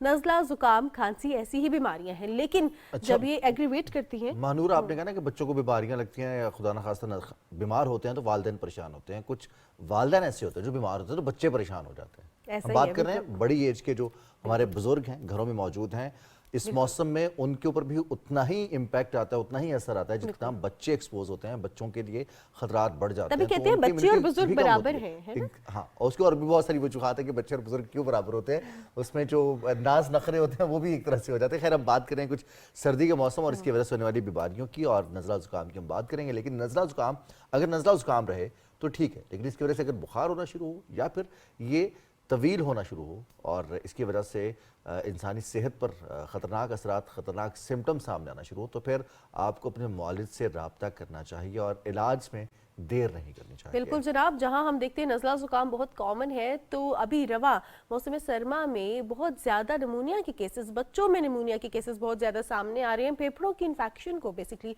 निमोनिया कहते हैं। कुछ माहिरीन का ये भी कहना है कि सिर्फ सर्दी की शिद्दत नहीं बल्कि स्मोक की वजह से भी इस तरह के केसेस सामने आ रहे हैं। इसकी रोकथाम कैसे मुमकिन है? बच्चों को अगर निमोनिया हो जाए तो कौन कौन सी एहतियाती तदाबीर इख्तियार करनी चाहिए इलाज के साथ साथ? क्योंकि अक्सर औकात हम मेडिसिन लेते हैं लेकिन हम केयरफुल नहीं होते, हम प्रिवेंशन नहीं करते, हम एहतियात नहीं करते। सो इस हवाले से बात करने के लिए हमारे साथ प्रोग्राम में डॉक्टर सैयद फैसल महमूद मौजूद हैं। अस्सलाम वालेकुम डॉक्टर साहब। जी वालेकुम सलाम। डॉक्टर साहब, हम देख रहे हैं कि निमोनिया के केसेस अब बढ़ रहे हैं बच्चों में बहुत ज़्यादा। रीज़न क्या है इसकी, क्यों बढ़ रहे हैं ये? जी तो देखिए, दो तीन चीज़ें हैं इसके अंदर, ना सिर्फ बच्चों पर बड़ों के अंदर भी। ये जो मौसम होता है सर्दियों का, इसमें निमोनिया के केसेस यानी कि फेफड़ों में इन्फेक्शन केसेस बढ़ना शुरू होते हैं। एंड इसके वजूहत के अंदर ये शामिल है कि सर्दियों के ज़माने में अमूमन लोग करीब करीब रहते हैं तो इन्फेक्शन के चांसेस ज़्यादा होते हैं। इस तरह से कुछ वायरस के इन्फेक्शन होते हैं जिससे फेफड़ों के इन्फेक्शन के चांसेस बढ़ जाते हैं। तो ये दो तीन वजूहत हैं जिससे ये सर्दियों के ज़माने में ख़ास तौर पे हम काफ़ी केस देखते हैं निमोनिया के, दोनों बच्चे और बड़ों दोनों के अंदर। तो इसमें कुव्वत मुदाफ़ियत से फ़र्क पड़ता है डॉक्टर फैसल कि हम मुदाफ़ियत बच्चों में भी कम होती है, बुजुर्गों में भी होती है कम, इसीलिए उनके ऊपर जल्दी असर हो जाता है इसका? जी बिल्कुल। सो ये जो एक्सट्रीम्स ऑफ एज होते हैं यानी कि बहुत ही कम उम्र बच्चे और बहुत ज़ईफ़ लोग, दोनों के अंदर क़ुव्वत मुदाफ़ियत निस्बतन कम होती है, जिस वजह से इनके अंदर इन्फेक्शन होने के चांसेस बढ़ जाते हैं। और इस तरह से वो लोग जिनके अंदर वो कुछ अगर कोई आप अद्वियात ले रहे हैं जो क़ुव्वत मुदाफ़ियत कम करते हैं, जिनके फेफड़ों में ऑलरेडी मसला हो, चाहे वो आलूगी की वजह से हो या स्मोकिंग की वजह से हो, चाहे वो खुद स्मोक कर रहे हो या घर में भी दूसरे लोग स्मोक करते हैं, या वो लोग जिनके दूसरे तीसरे और मेडिकल मसले हैं जैसे कि डायबिटीज़ वगैरह, तो उनके अंदर भी ये ज़्यादा शिद्दत इख्तियार कर सकते हैं। डॉक्टर साहब, तो इससे महफूज कैसे रहा जा सकता है? क्योंकि बड़े तो चले हम उन्हें सूप पिला देते हैं, कह देते हैं कि अपने आप को गर्म रखें, बाहर ना निकलें, लेकिन बच्चे अपने आप को जो है उनको कंट्रोल नहीं, हम बड़े भी अक्सर नहीं कर सकते उनको। तो क्या एहतियाती तदाबीर इख्तियार करनी चाहिए? मैं आपसे ख़ास तौर पर डाइट और होम रेमेडीज़ के हवाले से भी बात करना चाहती हूँ। सो देखिए, इसमें इम्पॉर्टेंट बात यह है कि अगर किसी को निमोनिया हो यानी कि फेफड़ों के अंदर इन्फेक्शन हो, तो अमूमन उस केस के अंदर हम रिकमेंड करते हैं कि डॉक्टर से रुजू करें फ़ौरन, ताकि उसकी इलाज शुरू हो जाए। अगर आम नज़ला, खांसी, ज़ुकाम हो रहा है तो उसके लिए होम रेमेडीज़ बिल्कुल ठीक काम करती हैं, जिसके अंदर भाप और गर्म लिक्विड वगैरह शामिल है। मगर अगर इन्फेक्शन फेफड़ों तक चला जाए यानी कि उसके साथ तेज़ बुखार, सांस फूल रही हो, गनुगी सी महसूस हो रही हो, तो ये वो अलामात है जो जो हमको बताते हैं कि आप फ़ौरन डॉक्टर को रुजू करें। जहाँ तक एहतियात तदबीर के ताल्लुक है, तो इसके अंदर 3-4 चीज़ें ज़रूरी हैं। एक तो ये कि इसकी वैक्सीनेशन, तो बच्चों के अंदर जो आपके हिफाजती टीके हैं वो ज़रूर अपने सारे लगवाएं। उसके अंदर कुछ जो है वो निमोनिया से बचाव के लिए भी हैं। इसी तरह से जिनको दूसरे मेडिकल मसले हैं, वो अपने उनको कंट्रोल में रखें, यानी कि अगर आपको शुगर है तो शुगर काबू में रखें, ताकि क़ुव्वत मुदाफ़ियत उससे बेहतर हो जाती है। अमूमन बाहर जाने से या ठंड लगने से इतना नहीं होता, मगर ये ज़रूर है कि अगर आपकी ऑलरेडी तबीयत ख़राब है, ठंड लगे तो आपकी तबीयत मज़ीद ख़राब हो सकती है। अच्छा, डॉक्टर सईद फैसल महमूद साहब, हम देखते हैं कि हफ्ते का ड्यूरेशन होता है, एक सर्कल है वो कंप्लीट होता है, वायरस अपनी लाइफ जीने के बाद नज़ला ज़ुकाम ख़त्म हो जाता है। कितना तवील हो नज़ला ज़ुकाम और क्या सिम्टम्स हों कि हमें अपने मुआलिज से रब्ता करना चाहिए, होम रेमेडीज़ छोड़ देनी चाहिए वहाँ पर कि खुदा न खास्ता ज़्यादा मसाइल ना बन जाए? ये बहुत अच्छा सवाल है आपके लिए। तो आपका 2-3 चीज़ें हम देखते हैं। अगर किसी को सिर्फ गला ख़राब, बुखार हो रहा है, नाक बह रही है, तो उसके तो होम रेमेडीज़ बिल्कुल ठीक हैं। घर के जो आपके घरेलू टोटके होते हैं बिल्कुल सही काम करते हैं। मगर अगर आपको लगता है कि आपकी तबीयत बेहतर हो रही थी और फिर दोबारा ख़राब होती है, बुखार टूट रहा था और फिर दोबारा शुरू होता है, या आपका 1 हफ्ते से ऊपर हो गया, आपकी तबीयत बेहतर नहीं हो रही, या इसके साथ-साथ सांस लेने में दिक्कत हो रही है, बलगम के अंदर खांसी में बहुत ज़्यादा बलगम आ रहा है जो कि गाढ़ा सा आ रहा है, तो ये वो चीज़ें हैं जिसके लिए आपको फिर डॉक्टर की तरफ रुजू करना ज़रूरी है। सही होगा डॉक्टर साहब। अच्छा, मुझे ये बताइएगा कि बच्चों के लिए तो हिफाजती टीके हैं, तो जो बड़ी उम्र के अफराद हैं, बुजुर्ग हैं, क्या उनके लिए भी हिफाजती टीके होते हैं ताकि निमोनिया से बच सकें वो? जी बिल्कुल। तो बड़ों के लिए 3 टीके हैं। एक तो एक जरासीम है जो कि निमोनिया अक्सर पैदा करता है, उसका वैक्सीन है। ये ज़िंदगी में एक दफ़ा लगता है। अमूमन वो लोग जिनकी उम्र 65 से ज़्यादा होती है उनको लगाने की ज़रूरत है। ये वही वैक्सीन है जो बच्चों को भी लगता है, और चूँकि जो डेवलप कंट्रीज़ हैं वहाँ पे अब बच्चों को इतना वैक्सीन लग चुका है, तो बड़ों को भी इन्फेक्शन भी कम हो जाता है। यानी कि बच्चों को जब ये वैक्सीन लगाते हैं तो बड़े भी बचते हैं। मगर चूँकि हमारे बच्चों को इतनी वैक्सीनेशन नहीं लगी है, तो एक तो ये वैक्सीन लगाना है। दूसरा, वो वायरसेस जिससे निमोनिया होने के चांसेस बढ़ जाते हैं, जिसमें कोविड और इन्फ्लुएंजा का वायरस है। ये 2 वायरसेस हैं जो कि अगर आपको हो जाए तो उससे भी फेफड़ों में इन्फेक्शन होने के चांस बढ़ जाते हैं, तो ये 2 वायरस की वैक्सीन भी लगानी ज़रूरी है। डॉक्टर साहब, इलाज का दुरानिया कितना लंबा है निमोनिया का? क्योंकि अक्सर औकात हम देख रहे हैं कि बच्चों को हो भी रहा है तो वो स्कूल गोइंग है, वो फिर स्कूल भी जा रहे हैं, साथ साथ अगर उनको रेस्ट प्रिस्क्राइब किया हुआ है तो वो प्रॉपरली रेस्ट भी नहीं कर सक रहे, तो कितने दुरानिया का इलाज होता है? सो अगेन, अगर किसी को खुदा न खास्ता निमोनिया हो तो उनकी तबीयत इतनी अच्छी नहीं होगी कि वो स्कूल जा पाएँ। निमोनिया काफ़ी शदीद इन्फेक्शन होता है। इलाज का जो दौरानिया है वो तकरीबन 1 हफ्ते का होता है। 1 हफ्ता इसमें अमूमन काफ़ी होता है। अलबत्ता ये ज़रूर है कि दवाई लेते-लेते ऐसा नहीं है कि आपको 1 हफ्ते की रेस्ट की ज़रूरत है। कुछ दिनों में जब तबीयत बहाल हो जाए तो फिर आप अपना कोर्स एंटीबायोटिक का कंटिन्यू कर सकते हैं और फिर अपने काम पे जा सकते हैं या स्कूल। ठीक है डॉक्टर साहब, आपने जिक्र किया है कोविड का भी और इन्फ्लुएंजा का भी, और देखते हैं कोविड के हवाले से गुज़िश्ता बरस भी ये बात हुई थी कि अब ये रहेगा और हमें इसके साथ ही जीना सीखना है, इस कोविड के साथ ही। अब हालात अपनी अशकाल बदलता रहेगा, तो जो वैक्सीनेशन बच्चों से 12 साल से कम उम्र बच्चों की वैक्सीनेशन है या फिर उनकी क़ुव्वत मुदाफ़ियत बढ़ाने के हवाले से पेरेंट्स क्या कर सकते हैं? कोविड के सिस्टम में ये ज़रूर है कि कोविड एक वायरस है जो कि अमूमन बच्चों में इतना शदीद इन्फेक्शन नहीं करता, बड़ों में ज़्यादा करता है। तो इस वजह से अब रिकमेंडेशन ये कि जो नए वैक्सीन आ रहे हैं कोविड के, वो अब सिर्फ बड़ों को लगाएं या वो लोग जिनकी क़ुव्वत मुदाफ़ियत कम हो। बच्चों को या 12 साल से कम उम्र को कोविड की ज़रूरत नहीं है। इन्फ्लुएंजा वायरस की जो वैक्सीन है वो अलबत्ता हम कहते हैं कि सभी लगा लें ताकि सभी बचे रहें। उससे जो छोटे बच्चे हैं उनको सिर्फ पहली दफ़ा 2 वैक्सीन लगती हैं, वरना उसके बाद फिर एक ही वैक्सीन लगती है, और ये हर अक्टूबर में या सितंबर अक्टूबर में ये लगाने की ज़रूरत होती है हर साल। डॉक्टर साहब, हम हमेशा ये सुनते आए हैं कि सर्दियों में एहतियात करनी है, कुछ ठंडा नहीं खाना, कुछ खट्टा नहीं खाना। क्या ये भी नज़ला ज़ुकाम खांसी का बायस बनता है क्या सर्दियों में? हम चले आइसक्रीम वगैरह तो हम खुद से अवॉइड करते हैं, लेकिन ये मौसम है माल्टों का, तो क्या बच्चों को अब हम ये भी ना दें या एहतियात करें कि धूप हो तो तब खाएं, या इसकी वजह से भी क्या गला ख़राब खांसी होती है? अमूमन नहीं। ये ज़रूर है कि ठंडी चीज़ें, खट्टी चीज़ों से गला इरिटेट ज़रूर होता है, उस पर खराश ज़रूर आती है तो उससे इरिटेट होता है, मगर उससे इन्फेक्शन नहीं होता। यानी कि हो सकता है कि आपने बहुत खट्टी चीज़ खा ली या बहुत ठंडी चीज़ खा ली तो आपको एक दिन के लिए थोड़ी खांसी, गले में दर्द रहता है, मगर ये इन्फेक्शन से अलग है। इन्फेक्शन का मतलब है जरासीम ने आपको हमला किया है। अब जरासीम कीनू और आइसक्रीम में तो नहीं होता, हवा में होता है। और उसके जो अलामात होते हैं वो थोड़ा लंबा खींचते हैं। इसके साथ साथ कुछ लोगों को एलर्जी होती है, तो कुछ खानों से उनको लगता है कि जैसे ही वो खाते हैं उनका गला एकदम से बैठ जाता है, तो वो बेहतर है कि अवॉइड करें उन खानों को। सही। डॉक्टर साहब, हम देखते हैं कि नेबुलाइजर का इस्तेमाल बढ़ गया है, ख़ासतौर पर कोविड के बाद से भी, और बच्चों में अगर ये इसके सांस के रुकने की प्रॉब्लम होती है, ख़ासतौर पर जब बच्चे सोते हैं और उनको नज़ला ज़ुकाम होता है, उनको सांस लेने में दुश्वारी भी होती है। अब एक बच्चे को अगर नेबुलाइजर से फ़र्क पड़ा है, उसको डॉक्टर ने रिकमेंड किया है, तो वही टोटका सब इस्तेमाल करना शुरू कर देते हैं, वही अद्वियात और वही फार्मूलाज जो स्टैंडर्ड है, क्लिनल है, एटम है, वो यूज़ करना शुरू कर देते हैं। कितना ख़तरनाक हो सकता है वेरिएशन के हिसाब से, एज के हिसाब से बच्चों के लिए? जी बिल्कुल, ये वाकई खतरनाक हो सकता है, बिकॉज याद रखें कि आप नेबुलाइज के जरिए जो दवाई देते हैं वो दवा ही है, और हर दवा के अपने साइड इफेक्ट हैं और अपने नुकसानात भी हैं, फवायद भी हैं। तो अगर किसी एक बच्चे को हमने क्लेनिल दी है तो या उसी तरह की कोई दवाई दी है, तो दूसरे को हो सकता है वो सूट ना करे, क्योंकि तो प्लीज़ कोई भी नेबुलाइज या कोई भी दवाई इस्तेमाल करने से पहले अपने डॉक्टर से ज़रूर रुजू कर लें। ये ज़रूर है कि जो सिंपल दवाइयाँ होती हैं, बुखार उतारने की, नज़ला की दवाई, वो तो खैर है, मगर नेबुलाइज के अंदर जो अद्वियात डालते हैं वो बहुत से मुख्तलिफ इकसाम की होती हैं। तो ऐसा नहीं है कि एक दवा दूसरी दवा के बरक्स है एंड एक साथ है। और दूसरी चीज़, नेबुलाइज और भाप में फ़र्क है, इवन दो इतने में दोनों यकजा लगते हैं, मगर दोनों बिल्कुल अलग अलग चीज़ें हैं। डॉक्टर साहब, कैपेसिटी बिल्डिंग के लिए क्या करना चाहिए, ख़ास तौर पे अगर हमारे लंग्स कमज़ोर हैं, फेफड़ों में इन्फेक्शन होती है, तो क्या जो ब्रिस्क वॉक है या रूटीन में जो एक्सरसाइजेज हैं, क्या ये हमारे फेफड़ों को स्ट्रॉन्ग बना सकती हैं या ये सिर्फ मिथ्स हैं?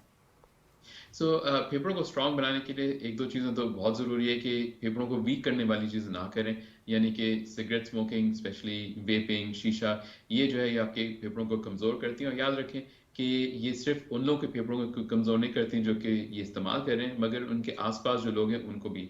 तो यानी कि अगर आपके घर में बच्चे हैं, अगर आप सिगरेट पीते हैं तो पहले तो सिगरेट पीना छोड़ दें, मगर डेफिनेटली उनके सामने तो बिल्कुल ना पिएं, क्योंकि उनके फेफड़े कमज़ोर होंगे।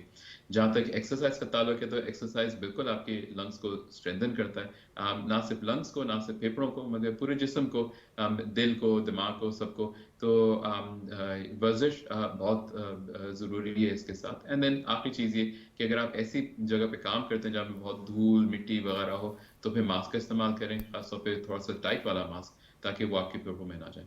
बिल्कुल सही। डॉक्टर साहब, हमने पूछा था कि बच्चों में कुव्वत मुदाफ़ियत हम कैसे बढ़ा सकते हैं, बच्चों और बुजुर्गों में कौन सी ऐसी खुराक उन्हें दी जा सकती है? तो कुव्वत मुदाफ़ियत बढ़ाने के 3 बहुत बोरिंग तरीके हैं। एक तो ये कि आप अपने खुराक के अंदर वैरायटी इस्तेमाल करें, जिसके अंदर फल, सब्जी, प्रोटीन, यानी कि गोश्त, अंडा वगैरह इस्तेमाल करें। दूसरा, वर्जिश की तो बात कर ली। और तीसरा, जो कि लोग हमेशा भूल जाते हैं और अक्सर नहीं करते, वो रात को कम से कम 7 घंटे की नींद बहुत ज़रूरी होती है, वो भी आपकी कुव्वत मुदाफ़ियत को बेहतर बनाती है। डॉक्टर साहब, डाइट कैसी होनी चाहिए ऐसे मौसम में? जैसे ही सर्दियाँ आती हैं, हम सूप्स का इस्तेमाल तो करते हैं, लेकिन उनमें भी बहुत ज़्यादा चिली सॉस और विनेगर ऐड करके पी रहे होते हैं, तो क्या कैसी डाइट होनी चाहिए मौसम सरमा में? मे बी क्या मेडिकल साइंस वाकई तासीर को मानती है या नहीं मानती किसी भी चीज़ की? ये आपने मुझको सवाल पूछा, ये डिपेंड करता है फ्रॉम पर्सन टू पर्सन। अलबत्ता ये ज़रूर है कि खाने में जब भी, चाहे गर्मी हो सर्दी हो, ख्याल रखें कि खाना जो भी आप खा रहे हैं वो तवाज़न हो, यानी कि बहुत मुस्तकिल तली हुई चीज़ें, मुस्तकिल मैदे वाली चीज़ें या सिर्फ गोश्त वाली चीज़ें ना खाएं। वैरायटी ज़रूरी है कि आप मुख्तलिफ चीज़ें खाएं जिसके अंदर गोश्त, सब्ज़ी सब शामिल है। थोड़ा सा मिर्ची खाने में कोई नुकसान नहीं है, मगर हाँ, अगर इससे आपके सीने में जलन होती है, अगर आपका पेट ख़राब होता है, तो ऑब्वियसली फिर अवॉइड कीजिए। तो डॉक्टर साहब, हमारा तो कल्चर जो है, अगर हम देखें कश्मीर से लेके, गिलगित से लेके कराची तक और कोयटा तक, पूरे पाकिस्तान में हर जगह पर खाने से, दवाई से कम इलाज किया जाता है, खाने से ज़्यादा इलाज किया जाता है। अगर खुदा ना खासा किसी को नज़ला ज़ुकाम हो रहा है, तो उसको पहले ही 2 अंडे बॉयल करके दिए जाते हैं और फिर साथ गर्म दूध पिलाया जाता है, या फिर हल्दी डाल दी जाती है, कुछ इस तरह के खाने खिलाए जाते हैं। फिर मानूर सूप का कहा है, यखनी पिलाई जाती है, कुछ हलवे खिलाए जाते हैं जिनकी तासीर गर्म होती है। तो क्या ये खाने भी कभी कभार हो सकता है कि मसाइल कम करने के बजाय बढ़ा दें? अमूमन नहीं। ये जो आपने भी खाने की जिक्र किया, जिसमें सूप है, अंडा है, ये सब हेल्दी खाने यानी कि अच्छे खाने, तो इनको लेने में कोई नुकसान नहीं। याद रखिए जब आप गरम गरम सूप लेते हैं तो इससे ना सिर्फ आपके गला थोड़ा सा बेहतर होता है, आपके साइनसेस जो नज़ला जमा होता है वो थोड़ा खुलता है, और चूंकि जब तबीयत ख़राब हो तो खाने का मूड नहीं होता तो उसमें आपको ग़िज़ायत भी मिलती है। तो ये बिल्कुल ख़राब चीज़ें नहीं है। अलबत्ता ये ज़रूर है कि अगर आपने सिर्फ हलवा खाना शुरू कर दिया और सबको छोड़ दिया तो वो ऑब्वियसली आपकी सेहत के लिए अच्छा नहीं होगा। डॉक्टर साहब, अब हम देख रहे हैं कि ये जो नज़ला ज़ुकाम बहुत ज़्यादा फैल रहा है, अक्सर औकात लोग परेशान भी हो जाते हैं जब हम देखते हैं कि कोविड भी बहुत ज़्यादा दुनिया में दोबारा अपीयर होना शुरू हो गया है, रेयर केसेस नहीं रहे बहुत। तो क्या इसके सिम्टम्स एंड साइन कोविड से मिलते हैं? कोविड टेस्ट फ़ौरन करवाना चाहिए या नॉर्मली जो नज़ला ज़ुकाम की मेडिकेशन होती है उस पर रहना चाहिए? ये ज़रूर है कि कोविड और इन्फ्लुएंजा जो दूसरा वायरस है जो इन दोनों के लिए हमारे पास दवाइयाँ बिल्कुल मौजूद हैं, मगर ये अद्वियात जो हैं वो सिर्फ उन लोगों में देते हैं जिनके अंदर शदीद बीमारी का चांस होता है, यानी कि वो लोग जो कि बहुत ज़ईफ़ हैं जनरली। तो अगर किसी को नज़ला खांसी ज़ुकाम हो चाहे कोविड भी हो तो अमूमन फिर उनका टेस्ट करने की ज़रूरत नहीं है, क्योंकि उसके लिए हम कोई इलाज नहीं करेंगे। अलबत्ता ये है कि अगर किसी को भी नज़ला खांसी ज़ुकाम है, हमको पता नहीं कि क्यों है, तो बेहतर है कि वो उस वक्त मास्क ज़रूर पहन लें ताकि दूसरे लोग बचे रहें और ऐसे लोगों से दूर रहें जिनको ये शदीद बीमारी होने के चांसेस ज़्यादा हैं, यानी कि बहुत कम उम्र बच्चे या बहुत ज़ईफ़ लोग।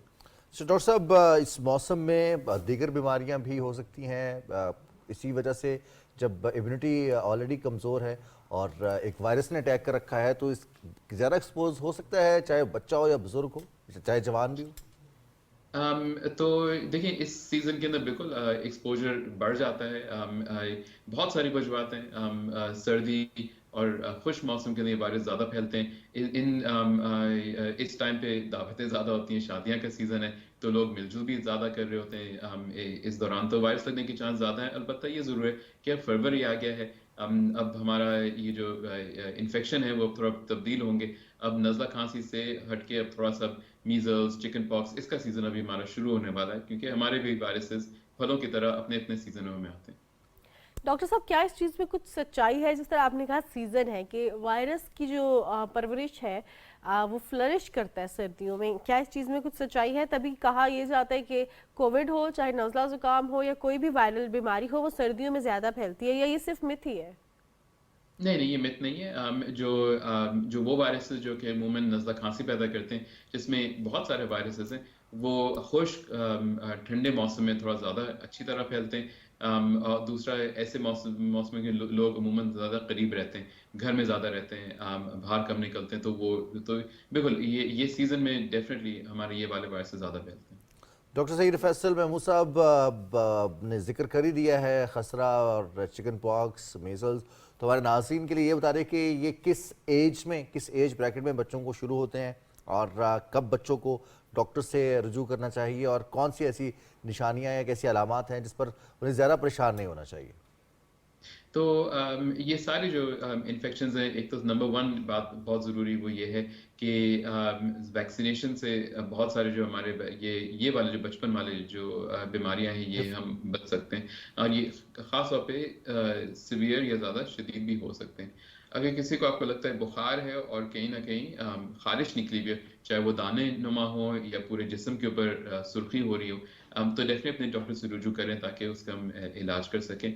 ज़्यादातर केसेस में अमूमन कोई ख़ास इलाज की ज़रूरत नहीं होती, मगर कुछ वायरसेस के अंदर एक्स्ट्रा विटामिन देते हैं सप्लीमेंट के लिए, कुछ केसेस के अंदर हमको अद्वियात देनी होती हैं, और ये ना सिर्फ बच्चों के अंदर नहीं मगर बड़ों के अंदर भी है। फॉर एग्जाम्पल चिकन पॉक्स का जो वायरस है बड़ों के अंदर बहुत शिद्दत इख्तियार कर सकता है, बच्चों में अमूमन इतना बुरा नहीं होता है। सही डॉक्टर साहब, अक्सर औकात कोई एक पेशेंट होता है और जो उसके अटेंडेंट्स होते हैं उसको हॉस्पिटल लेके जाते हैं, वो बीमार होके आ जाते हैं हॉस्पिटल से, तो जब हॉस्पिटल आए तो क्या एहतियाती तदाबीर इख्तियार करनी चाहिए? क्योंकि हम आते तो हॉस्पिटल हेल्दी है लेकिन वो इन्वायरमेंट ऐसा होता है कि और बीमारियां कैरी करके घर जाते हैं। तो हॉस्पिटल जब आप आए तो एक तो ख्याल रखें कि वो लोग जिनकी ऑलरेडी इम्यूनिटी कम है वो हॉस्पिटल सिर्फ लोगों से मिलने ना जाएं, और ये जो हमारा कल्चर है कि भाई अगर मैं बीमार हूँ तो मैं गिनूँ कि भाई ये 5 लोग मुझे मिलने आए कि नहीं आए। आप खुद भी हमको ख्याल रखनी चाहिए कि अगर हमारी तबीयत ख़राब है तो हमसे किसी और को हमारी तबीयत ख़राब ना हो। दूसरी चीज़, हॉस्पिटल आएँ तो प्लीज़ अपने ही जो जिससे मिलने जा रहे हैं उन्हीं से मिलें। हम ये भी देखते हैं कि लोग फिर अक्सर दूसरे लोगों से भी मिल रहे होते हैं, जिससे चांस बढ़ता है। और तीसरी चीज़ें, अपना विजिट जो है वो मुख्तसर ही रखें, जितना भी मुख्तसर रख सकते हैं। और अगर कोई ऐसा मरीज़ है जो कि आइसोलेशन में है, जिनको हमने किसी इन्फेक्शन की वजह से उनको अलग किया हुआ है, तो उनसे ना मिलें, या सिर्फ उस केस जब या वो लोग में जिनकी क़ुव्वत मुदाफ़ियत अच्छी हो। जी ठीक है, डॉक्टर सैयद मोहम्मद फैसल महमूद, बहुत बहुत शुक्रिया, आपने वक्त निकाला और बात की ख़ास तौर पर इस अहम इशू के हवाले से, नमूनिया और इसका तदारुक और इससे बचाव कैसे मुमकिन है। बहुत शुक्रिया, आप वक्त दे रहे थे। और वो जो आपने बात की थी ना कि डॉक्टर हॉस्पिटल जाते हैं तो हम खुद भी कुछ ना कुछ बीमारियाँ लेके आ जाते हैं, नज़ला ज़ुकाम और नमूनिया की इतनी बात किया कि मुझे महसूस हो रहा है कि शायद मुझे भी अब नज़ला ज़ुकाम होना शुरू हो गया। वैसे ऐसे जब हम कुछ सुन रहे होते हैं ना तो हमें फील भी हो रहा होता है। अब जहाँ हम बात करें सर्दियों की, सर्दियाँ अपने साथ लाती हैं बहुत सी बीमारियां, लेकिन बहुत अच्छी अच्छी सौगात भी लाती है। अक्सर जब हमें डॉक्टर्स खुश्क मेवाजात और डॉक्टर्स या न्यूट्रिशनिस्ट कहते हैं ना रिपोर्ट बनती है और लेकिन रिजवान आपने देखा होगा जब अक्सर औकात हमें भी प्रोग्राम में जब डॉक्टर्स आते हैं या न्यूट्रिशनिस्ट आते हैं और वो बात करते हैं कि आपने एक मुट्ठी जितना मेवा खाना है, तो फिर हम हैरान हो जाते हैं कि एक मुट्ठी तो हम पहले 5 मिनट में मूंगफली छील के खा जाते हैं। तो हम इतनी मूंगफली खाते हैं और मूंगफली एक ऐसी चीज़ है जिसको हम खाना शुरू होते हैं तो बस स्टार्ट होने का पता चलता है जब खत्म हो जाती है, जब वो सारी खुद मूंगफलियां खत्म हो जाती है ना, तब हमें आइडिया होता है। फर्क है उसमें कि आप मूंगफली अगर खुद से छील के खाएंगे उसमें ज़रा मजा है, जो अगर आप वो सिर्फ नट्स उसके लेंगे, पीनट्स ले लेंगे, तो उसको खाने का इतना मजा नहीं आएगा जितना मूंगफली को तोड़ के छील के। हाँ, और ये सरप्राइज भी होता है कि अंदर से क्या निकलेगा, क्या निकलेगा। और वो जो सबसे बड़ी वाली होती है जिसमें ट्रिपल 3 दाने होते हैं, वो मिल जाना तो सबसे मजे की बात होती है। खैर, जहाँ हम मूंगफली के हवाले से बात करें, मौसम की सौगात है और गरम गरम मूंगफली अगर आप लेंगे तो बहुत हेल्दी और अच्छा स्नैक भी है। इस हवाले से एक पैकेज है, आइए देखते हैं। खाने में मजेदार होने के साथ साथ ग़िज़ाइयत से भी भरपूर होती है। मूंगफली में विटामिन ए और विटामिन डी कसरत से पाए जाते हैं। दरहकीकत महंगे मेवों के मुकाबले में सस्ती मूंगफली सेहत के लिए बहुत मुफीद है। मूंगफली को दांतों और मसूड़ों के मसाइल की दवा भी कहा जाता है। जिल्द की सेहत को बरकरार रखने और इसमें बेहतरी लाने के लिए खाने में मजेदार होने के साथ साथ ग़िज़ाइयत से भी भरपूर होती है। मूंगफली में विटामिन ए और विटामिन डी कसरत से पाए जाते हैं। दरहकीकत महंगे मेवों के मुकाबले में सस्ती मूंगफली सेहत के लिए बहुत मुफीद है। मूंगफली को दांतों और मसूड़ों के मसाइल की दवा भी कहा जाता है। जिल्द की सेहत को बरकरार रखने और इसमें बेहतरी लाने के लिए जी जनाब, मूंगफली के हवाले से आप पैकेज देख रहे थे और हम बचपन में मूंगफली के हवाले से बड़ी मज़ेदार सी गेम्स खेलते आए हैं कि मूंगफली में दाना नहीं, हम तुम्हारे नाना नहीं तो मुझे वो याद आ गया मूंगफली का पैकेज देख के। खैर, एक बहुत हेल्दी और बहुत जो है ना वो इनएक्सपेंसिव स्नैक है, इनएक्सपेंसिव सौगात है सर्दियों की। खाएं, एंजॉय करें और हलवे में ज़्यादा सी डालें। इतने खाएं कि गला ख़राब ना हो, आपका पेट ख़राब ना हो, आपकी तबीयत ख़राब ना हो और जेब भी ख़राब ना हो। अगर आप अपनी जेब से खा रहे हैं तो ये भी ख्याल रखना है आपने। अब कुछ बात करते हैं हम इंटरेस्टिंग न्यूज़ की, तो आपको ले चलते हैं थाईलैंड, जहां पर एक शेर के बच्चे को गाड़ी की पिछली सीट पर देखा गया, जिसकी वजह से उसके मालकिन को गिरफ्तार कर दिया गया। हालांकि वो शेर उन्होंने खरीदा था कहीं से। बिल्कुल जनाब, वैसे तो अगर जब हम शेर के बच्चे के हवाले से बात करें तो हर पेरेंट्स को लगता है कि उनका बच्चा ही शेर है और वो कहते हैं मेरा बच्चा तो शेर है, लेकिन ये असल में शेर का बच्चा था, किसी इंसान का बच्चा नहीं था। और थाईलैंड में एक शेर का बच्चा गाड़ी की पिछली सीट पर बैठा हुआ दिखाई दे रहा है आपको स्क्रीन पर, और ये वीडियो वायरल हुई तो हुआ ये कि पुलिस ने जो इस शेर की ऑनर थी, मालिका खातून थी, उनको गिरफ्तार कर लिया और उन्होंने उसके बाद बताया कि ये बाकायदा उन्होंने ख़रीदा है और इसके बाद कानूनी तकाजे पूरे ना करने की वजह से उस खातून को गिरफ्तार भी किया गया। वाइल्ड लाइफ वाले आ जाते हैं, वाइल्ड लाइफ का जानवर है, जिस तरह से एक्सपोज कर रहे हैं उसको। और वो हमने देखा कि गाड़ी, सिर्फ उस गाड़ी की छत नहीं है, उसका शीशा नहीं है, उसकी खिड़की नहीं है, पास से मोटरसाइकिल वाले गुजर रहे हैं और शेर किसी पे भी हमला कर सकता है, तो वो जानवर ही ना। बिल्कुल जनाब। अब कुछ मुसव्वरों की और पेंटिंग्स की बात करें, इतनी महंगी महंगी पेंटिंग्स होती हैं, ये तो जब हम कहते हैं इसमें ऐसा क्या खास है इस पेंटिंग में। बिल्कुल जनाब, हम मुसव्वरी के हवाले से बात करेंगे। हमारे दरमियान आज प्रोग्राम में भी मुसव्विर एक मौजूद है और मुसव्विरों के हवाले से भी हम बात करेंगे, लेकिन पहले हम रुक करते हैं ऑस्ट्रेलिया का। और ऑस्ट्रेलिया में ओके जी, ऑस्ट्रिया का रुख किया है और ऑस्ट्रिया के मुसव्विर गुस्तावो क्लिमेट की एक पेंटिंग थी जिसके बारे में ख्याल ये किया जा रहा है कि ये 100 साल पुरानी पेंटिंग है, मतलब 100 साल पहले ये गुम हुई थी और अब ये वियना से मिल गई है। और ये पेंटिंग जो है एक ख़ानदान की मलकियत थी जिसे 1925 में आखिरी बार नुमाइश के लिए पेश किया गया। 54 मिलियन डॉलर्स इसकी कीमत जो है वो अंदाज़ा लगाया गया है कि इतनी महंगी ये पेंटिंग है और 100 साल कबल ये गुम हो गई थी, लेकिन अब वो मिल गई है। लेकिन अब वो किसकी मिल्कियत है, अभी तक उसके दावेदार सामने आए हैं।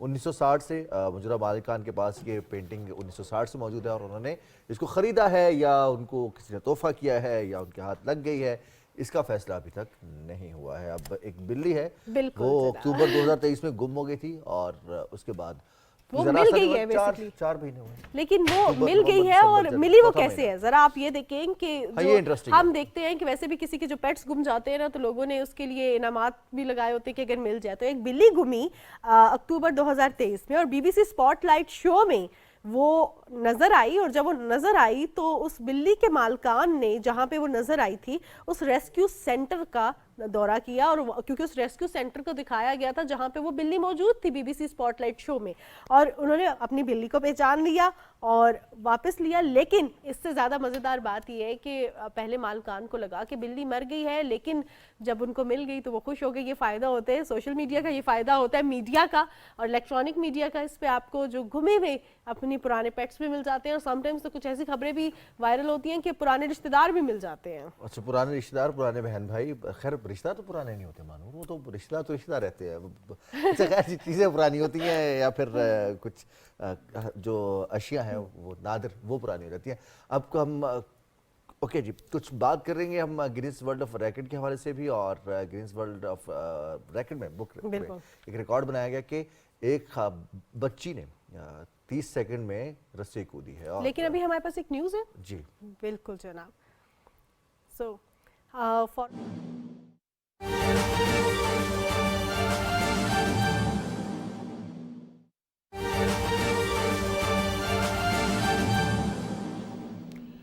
अपने तमाम नाज़रीन को ये मनाज़िर दिखा रहे हैं ईरान के वज़ीर ख़ारजा हुसैन अमीर अब्दुल्लहयान, जो कि पाकिस्तान के दौरे पर हैं, दफ्तर ख़ारजा का दौरा कर रहे हैं। ये मनाज़िर आप अपनी टेलीविज़न स्क्रीन पर देख रहे हैं, जहां पाकिस्तान और ईरान के वज़ीर ख़ारजा के दरमियान वफ़ूद की सतह पर मुज़ाकरात होंगे।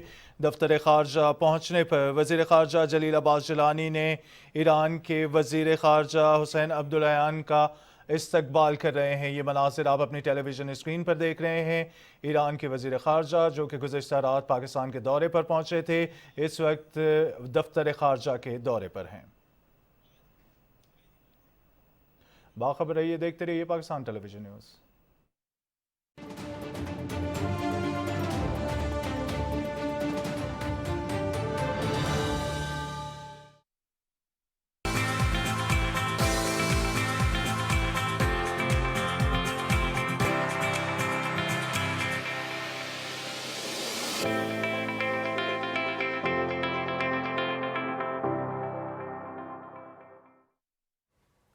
जी, ईरानी वज़ीर ख़ारजा पाकिस्तान के दौरे पर पहुँचे हैं वज़ारत ख़ारजा, और उनका इस्तकबाल किया गया, पुरतपाक इस्तकबाल किया गया है। इस हवाले से हम आपको न्यूज़ में अपडेट करते रहेंगे।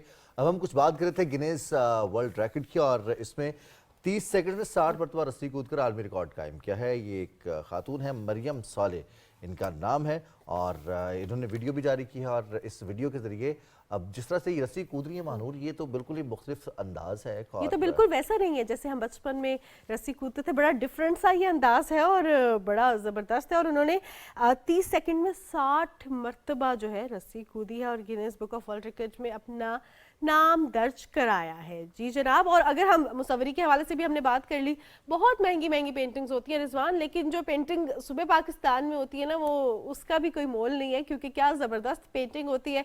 Art and the artist is here. और हम जब बात करते हैं आर्टिस्ट की, तो मज़र शहजाद साहब हमारे साथ प्रोग्राम में मौजूद हैं। अस्सलाम वालेकुम। वालेकुम मारूफ रिजवान, कैसे हैं आप लोग? और मैं आपको गिनीज वर्ल्ड रिकॉर्ड बुक के हवाले से बताऊं कि मेरी सजेशन मेरी भी उसमें गई हुई है, मतलब वो सारा रिव्यू कि मैंने PTV पे लाइव तकरीबन कुछ 7000 के कार्टून बनाए। ये पूरी दुनिया में I am the only one, अल्हम्दुलिल्लाह। लाइव कार्टून बनाना, वैसे मतलब सब पेंटिंग्स इतनी महंगी क्यों होती हैं? अच्छा, पेंटिंग्स और कार्टून आप मिक्स कर रहे हैं ना? नहीं, फर्क है ना, हम पेंटिंग्स का, क्योंकि अगर हम ग्राउंड देख रहे हो, ग्राउंड तो एक ही है। बेसिकली है तो आर्ट ना। मैं एक फिल्म के अंदर एक गाड़ी होती है, उसकी गाड़ी से आवाज़ आ रही होती है, तो मकैनिक के पास जाता है, एक बहुत बड़ा एक्टर था, मैं नाम नहीं उनके लेना चाह रहा। उसने कहा जी गाड़ी से आवाज़ आ रही है। उसने बोनट उठाया, कान लगाया, हथौड़ी मारी, आवाज़ बंद हो गई। कितने पैसे? उसने कहा भाई इसके होंगे 100 रुपया। उसने कहा 100 रुपया? उन्होंने कहा नहीं, हथौड़ी मारने का 1 रुपया है, कहाँ पे मारनी है उसके 99 है। अच्छा, तो तो ये पेंट इसी जी वजह हाँ, से बनी। पेंटिंग भी तो ऐसी आज चीज़ है। हम आपसे जानेंगे, आज चूंकि माहौल जरा गर्म हो गया है इंतखाबात आज का, उसको फिर बारिश भी आ रही है, थोड़ा ठंडा करने माहौल को जी। चलिए जी, अब देखते हैं अब क्या तख्लीक करते हैं और आप क्या दिखाते हैं हमारे नाज़रीन को आज। और अब हम चलेंगे लाहौर और रुख करेंगे हम लाहौर स्टूडियो का, ताकि अपने नाज़रीन को हम मज़ीद आगाह कर सकें। और लाहौर में हमारे पास मौजू है जी जनाब, लाहौर में तो हमारे साथ सैयद जुल्फ़िकार हुसैन साहब मौजूद होंगे और उनसे हम जानेंगे जो मनशियात का बढ़ता हुआ रुझान है नौजवान नस्ल में, इसकी रोकथाम कैसे मुमकिन है, ख़ास तौर पे नौजवान जिनको नशे की आदत हो जाती है उनकी रिहैबिलिटेशन बहुत ज़्यादा ज़रूरी है, क्योंकि एक इंसान अगर किसी बुरी आदत का शिकार हो गया तो उसका वे आउट क्या है, उसको उससे निकालना कब और कैसे है, इस पर काम करना बहुत ज़्यादा ज़रूरी है। और इसके साथ साथ हम देख रहे हैं कि बदलती दुनिया में अब ये प्रोवाइड करना भी बहुत ज़्यादा आसान है। हम जितने भी इस पे पहरे लगाए, हम देख रहे हैं कि नौजवानों को इसकी आदत हो रही है। इसकी रोकथाम के लिए बहुत सी ऑर्गेनाइजेशंस काम कर रही हैं और कंसल्टेंट इंसदाद मनशियात मुहिम सैयद जुल्फ़िकार हुसैन साहब हमारे साथ लाहौर स्टूडियो से मौजूद है। अस्सलाम वालेकुम जुल्फ़िकार साहब।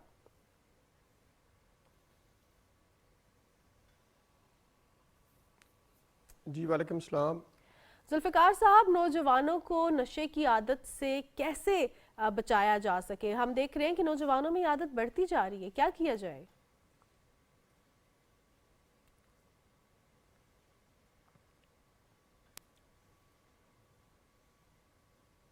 ये गुज़श्ता चंद सालों में इसके इस्तेमाल में और ख़ासकर हमारी जो नई नस्ल है उसमें बहुत तेज़ी के साथ इजाफ़ा हुआ है।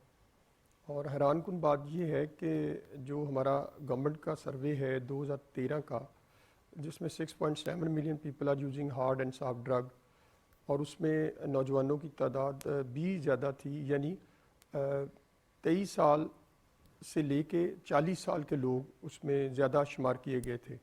लेकिन ये गुज़श्ता 10 साल के दौरान हमारा जो एज ब्रैकेट है वो 14 साल से भी कम हो गया है।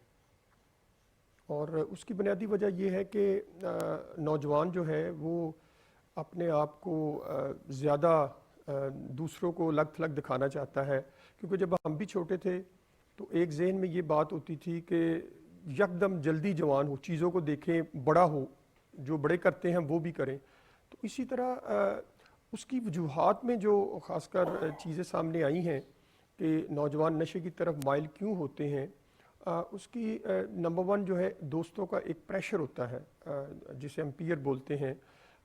दोस्तों की एक ऐसी गैदरिंग है जो पहले ही नशा कर रहे हैं और उनकी कोशिश होती है कि नए लोगों को लेके आएँ, क्योंकि नशा जो है वो एक शख्स अकेला नहीं करता। वो एक दोस्त तो नशा लेके आता है, दूसरा जगह प्रोवाइड करता है, तीसरा नए दोस्तों को लेके आता है। इस तरह का एक माहौल बनता है। फिर फैमिली के अंदर इनहेरिटेड चीज़ें हैं, मतलब दादा नशा करता था, वालिद नशा कर रहा है, फिर उसके बाद फैमिली के दीगर लोग जो नशा कर रहे हैं। फिर आपके यहाँ सबसे बड़ा जो एक फैक्टर है वो है अनएम्प्लॉयमेंट का। देखें हर वक्त हम एक ही हमारे नौजवानों को जहन में, जब हम भी जवान थे तो जहन में यही सवाल होता था, जी गवर्नमेंट जॉब देगी तो फिर हम काम करेंगे। भाई गवर्नमेंट के पास इतनी जॉब नहीं है, प्राइवेट सेक्टर में आप अपनी स्किल को डेवलप करें। बच्चे स्किल की तरफ तवज्जो नहीं देते और उसकी वजह से फिर वो जो एक एजुकेशन है, वो हमारा जो तालीम का जो मेयार है, तरबियत नहीं है उसमें। ये एक अंसर बहुत ज़्यादा रोल प्ले करता है नौजवानों को नशे की तरफ माइल करने में।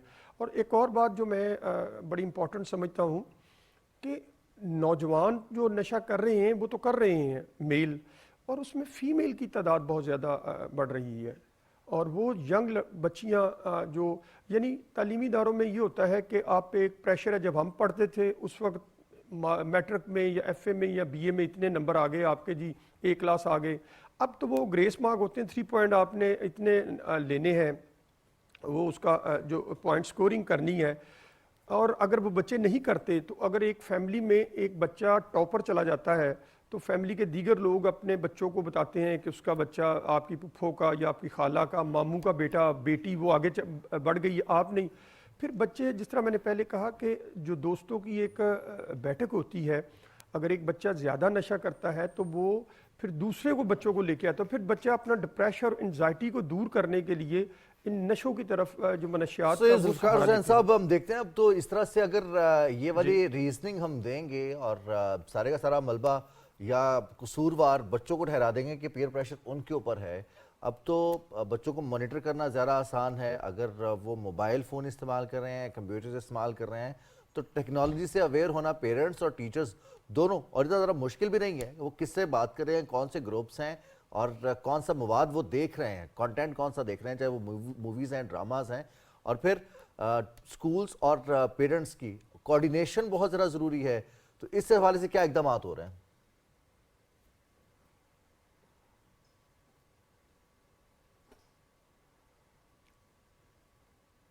आपका बड़ा अच्छा सवाल है और जो बिल्कुल मैं उस पर जवाब देना ही चाहता था जो आपने सवाल पूछा। देखिए, हमारे यहाँ जो एक मोबाइल ने हमारी ना वैल्यूज़, नॉर्म, सोसाइटी की कदरें उसको ना खोखला कर दिया है। यानी हम घर के अंदर बैठे हैं, जो बच्ची है वो अलहदा मोबाइल इस्तेमाल कर रही है, वालदा वो अलहदा टिकटॉक या नए जो ड्रामे हैं वो देख रही है, वालिद अलहदा फेसबुक चला रहा है। यानी हमारे पास किसी के लिए टाइम नहीं है। अगर आप उस दौरान अगर आप मोबाइल यूज़ कर रहे हैं ना, फैमिली में बैठे सारे लोग, किसी बच्चे को कह देना बाप या वालदा कि एक पानी का गिलास भी पिला दें, तो वो आपको पिलाने के लिए तैयार नहीं होता। वो आगे से आपको रिएक्ट करते हैं कि मैं तो मसरूफ़ हूँ मोबाइल में। देखिए, इस फील्ड में, ख़ासकर ड्रग्स की फील्ड में, 3 जो बहुत बड़े स्टेक होल्डर हैं जिनको मैं महसूस करता हूँ। सबसे बड़े स्टेक होल्डर वालिदैन, दूसरे स्टेक होल्डर जो हैं टीचर्स हैं, और तीसरे स्टेक होल्डर जो गवर्नमेंट है। जो वालिदैन हैं वो अपनी ज़िम्मेदारियाँ ऐसे तरीके से जो अंजाम देनी चाहिए वो नहीं देते। मेरे पास सैकड़ों केस आते हैं क्योंकि मैं काउंसलिंग भी करता हूँ साथ, कि वालिदैन और बच्चों के रवैयों में ज़मीन और आसमान का फ़र्क होता है। बच्चा कोई बात कर रहा है, वालिदैन कोई बात कर रहे होते हैं, आपस में अंडरस्टैंडिंग नहीं है, जिसकी वजह से ये अब आ जाती है। घर का जो माहौल है ना, ये आपको बहुत चीज़ों की तरफ, बेहतरी की तरफ लाता है। अगर घर का माहौल अच्छा नहीं है, अगर एक घर में कोई एडिक्ट है, तो वो फैमिली बिल्कुल डिस्टर्ब हो जाती है। यानी आग की हमेशा जो हरारत है ना, उसका अंदाज़ा उसको है जो करीब बैठा है।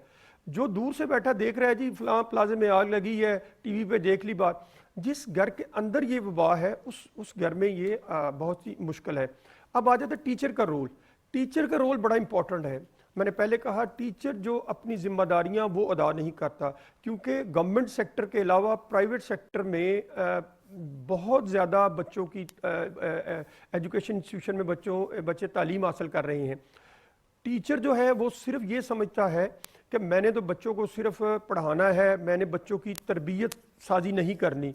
देखिए, तालीम नहीं, तालीम के साथ जब आप तरबियत करेंगे, टीचर को हर चीज़ का पता होता है। मैं इतने सालों से फील्ड में काम कर रहा हूँ और बहुत से तालीमी इदारों में मैं जाता हूँ, यूनिवर्सिटी, कॉलेज और स्कूल लेवल में।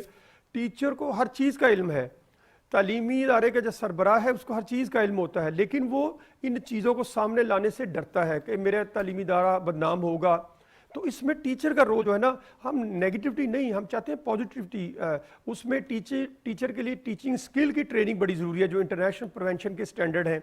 और जो पेरेंट्स हैं उनके लिए पेरेंटिंग स्किल जो बहुत ज़रूरी है पेरेंट के लिए, वो हमारे पास नहीं है। जहाँ पे हम जिम्मेदारी आयद करते हैं टीचर्स पर, जहाँ पर हम जिम्मेदारी आयद करते हैं पेरेंट्स पर, वहाँ पर देखा जाए मीडिया पे भी, जिस तरह आपने कहा, बच्चे क्या देख रहे हैं, हीरो गुस्से में होता है, स्ट्रेस में होता है तो वो नशा करता है। बेशक नीचे एक लाइन लिखी आ जाती है कि ये इंसानी सेहत के लिए मुज़र सेहत है, अच्छा नहीं है, बट स्टिल दिखाया तो वो जा रहा है। फिर अगर प्रेशर की बात हो तो ये सिर्फ बच्चों की नहीं, पेरेंट्स की अपनी भी जो फ्रेंड्स की गैदरिंग होती है वहाँ पे नशा हो रहा होता है। बच्चे जब ये देखते हैं, और मोस्टली तो पेरेंट्स को पता ही नहीं है कि बच्चे उनके नशा कर रहे हैं, वो जाते हैं दोस्तों के साथ कंबाइंड स्टडीज़ करने, वो वहाँ पे नशा कर रहे होते हैं। फिर एक और भी हमारे माशरे की एक जो बहुत ज़्यादा हम गलत राह पे चल रहे हैं, वो ये भी है कि इसको स्टेटस सिंबल समझा जाता है। आप अफोर्ड कर सकते हैं, क्योंकि नशा अमूमन महंगा होता है, आप अफोर्ड कर सकते हैं तो आप करें। तो जो बच्चे अफोर्ड कर भी नहीं सकते, वो अपने आप को कूल दिखाने के लिए नशे की तरफ राग़िब हो रहे हैं। पेरेंट्स खुद जो है वो इस चीज़ का शिकार हो गए हैं, क्योंकि अक्सर अमूमन हम भी बचपन से ये सुनते आए हैं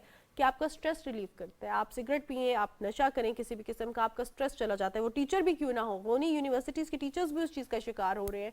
तो इस चीज़ पे फोकस्ड रहना कि वाकई ये आपका स्ट्रेस रिलीवर नहीं है, या जो है पेरेंट्स और बच्चों के ऊपर इतनी ज़्यादा बच्चों के ऊपर सर्विलेंस होना कि वो कहाँ जा रहे हैं, क्या करें, कितना ज़रूरी है।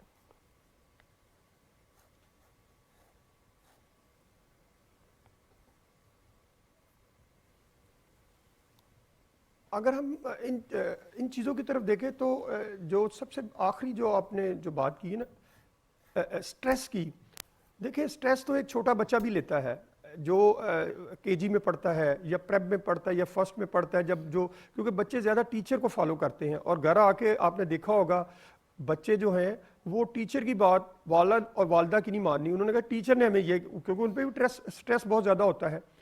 इसका ये हरगिज़ मकसद नहीं है कि अगर हमें किसी भी चीज़ों को पे का स्ट्रेस आ गया, अनएम्प्लॉयमेंट का स्ट्रेस आ गया, घर में कोई ऐसी प्रॉब्लम है उसका स्ट्रेस आ गया, तो स्ट्रेस आ गया हमने जनाब वो ड्रग का इस्तेमाल शुरू कर दिया, ये नहीं होना चाहिए।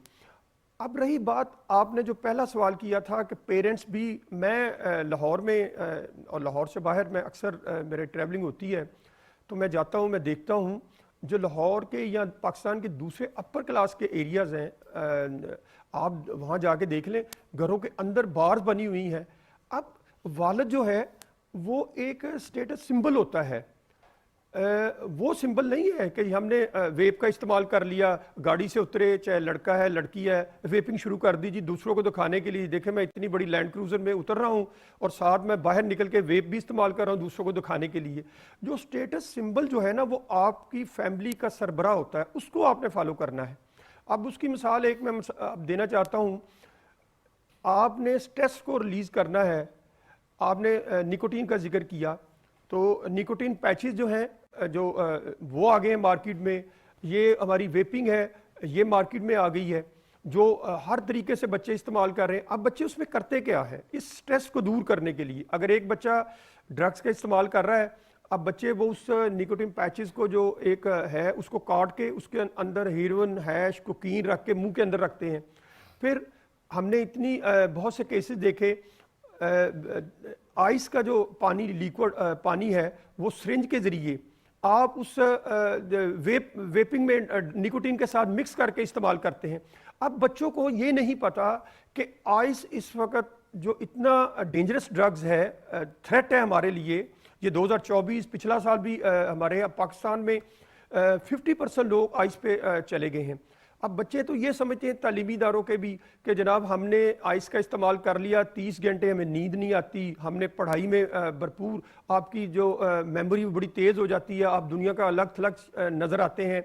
जब आप बिलीव करें कि जो शख्स 30 घंटे नहीं जागता है वो क्या करेगा, आइस बच्चे हैं, बच्चे क्या करते हैं उन्हें तो बताना पड़ेगा कि क्या ठीक है मेंटल डिसऑर्डर की तरफ लेके जाते हैं, क्या इकदाम और आइस के अक्सर आपने केसेस देखे होंगे, इस पर हम किसी ने आइस का इस्तेमाल किया, पबजी खेलना शुरू कर दिया और अपनी फैमिली के हम इस पर बात भी करेंगे। अभी हमारे साथ मजहर शहजाद साहब मौजूद हैं स्टूडियोज पे, और मजहर शहजाद साहब हमारे कार्टूनिस्ट अब कार्टून बनाते हैं, तो हम मजहर साहब से पूछते हैं, जुल्फकार साहब की तरफ वापस भी जाएंगे, हम बात को कंटिन्यू करेंगे। मजहर साहब ने जो अभी पेंटिंग बनाई है वो अच्छा, तो बहुत सी चीजें जो कार्टून है बात ये है मानूर कि हर कार्टून हंसने के लिए नहीं होता, मैं मजाक नहीं कर रहा, हर कार्टून हंसने के लिए तकलीफ होती है, दर्द होता है कि मेरी नौजवान नस्ल किधर जा रही है, ये जो शीशा या जो भी सिगरेट्स वो कि वही एक स्नैक ख़तरनाक किस्म का जिसको कहते हैं फनियर नाग, वो उसको लिपट चुका है, ख़ानदानों के ख़ानदान तबाह हुए हैं, घरों के घर तबाह हुए हैं।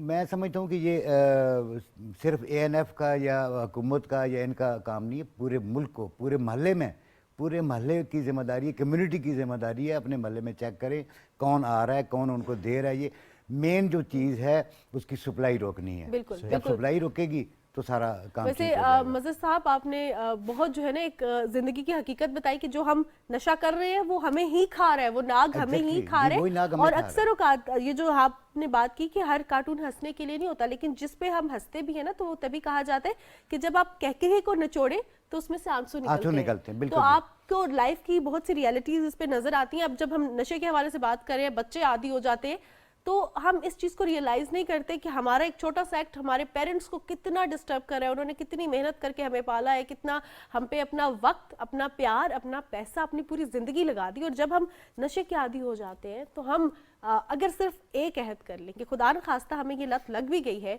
तो हमने इससे निकलना है, अपने पेरेंट्स के साथ कोऑपरेट करना है और हमने रिहैबिलिटेशन की जानिब बढ़ना है। तो बहुत ज़्यादा सैयद जरूरी जुल्फिकार है। साहब से बात करते हैं ना कि अभी तक तो बच्चों के हवाले से जो ओवरऑल अगर हम एक चीज़ देखें कि बच्चे तो बच्चे हैं, उन्हें जो चीज़ अट्रैक्ट करेगी वो अट्रैक्ट हो जाएंगी और वो सिर्फ जाएंगे। अब इकदामात किसने उठाने हैं, हमने स्टार्ट कहाँ से करना है और इस मामले को रोकना कैसे है?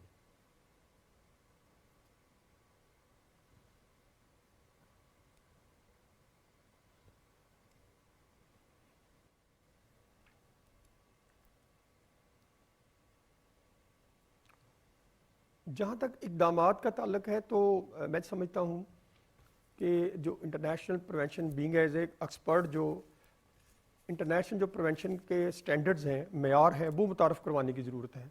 हमने लाहौर में, लाहौर से बाहर बहुत से तालीमी इदारों में पेरेंट की पेरेंटिंग स्किल पे ट्रेनिंग करवाई, टीचर की टीचिंग स्किल पे, नॉन टीचिंग स्टाफ जो सबसे बड़े स्टेक होल्डर हैं तालीमी इदारों के अंदर, और हॉस्टल के जो वार्डन बॉय हैं, सिक्योरिटी गार्ड हैं, स्वीपर हैं, उनकी हमने उसको वर्क प्लेस प्रोग्राम बोलते हैं प्रिवेंशन में, वो हमने शुरू करवाए। इसके अलावा सबसे बड़ा जो एक यूनिक मॉडल हमने मुतारफ़ करवाया वो smoke and drug free campuses का। लाहौर में इस वक्त हमारे और फैसलाबाद में 21 तालीमी इदारे हैं, यूनिवर्सिटी, जो जिसको हमने smoke and drug free campus का एज ए थर्ड पार्टी होने के चीज़ से सर्टिफिकेट जारी किया। मैं ये दावा नहीं हरगिज़ कर सकता या हमारे इदारे या और कि हमने चीज़ों को 100% ख़त्म, हम कहते हैं चीज़ों को मिनिमाइज़ आप कर दें, आप नीचे ले आएँ चीज़ों को। जो आपका इतना बड़ा एक तूफ़ान है या एक सैलाब है, उसको आपने रोकना है किसी तरीके से। वो नुकसान तो कर रहा है, और अभी जो आपने मदर साहब का बनाया हुआ कार्टून देखा, वो बात चीज़ें, एक जो तस्वीर होती है ना, वो आपके लिए सबक होता है।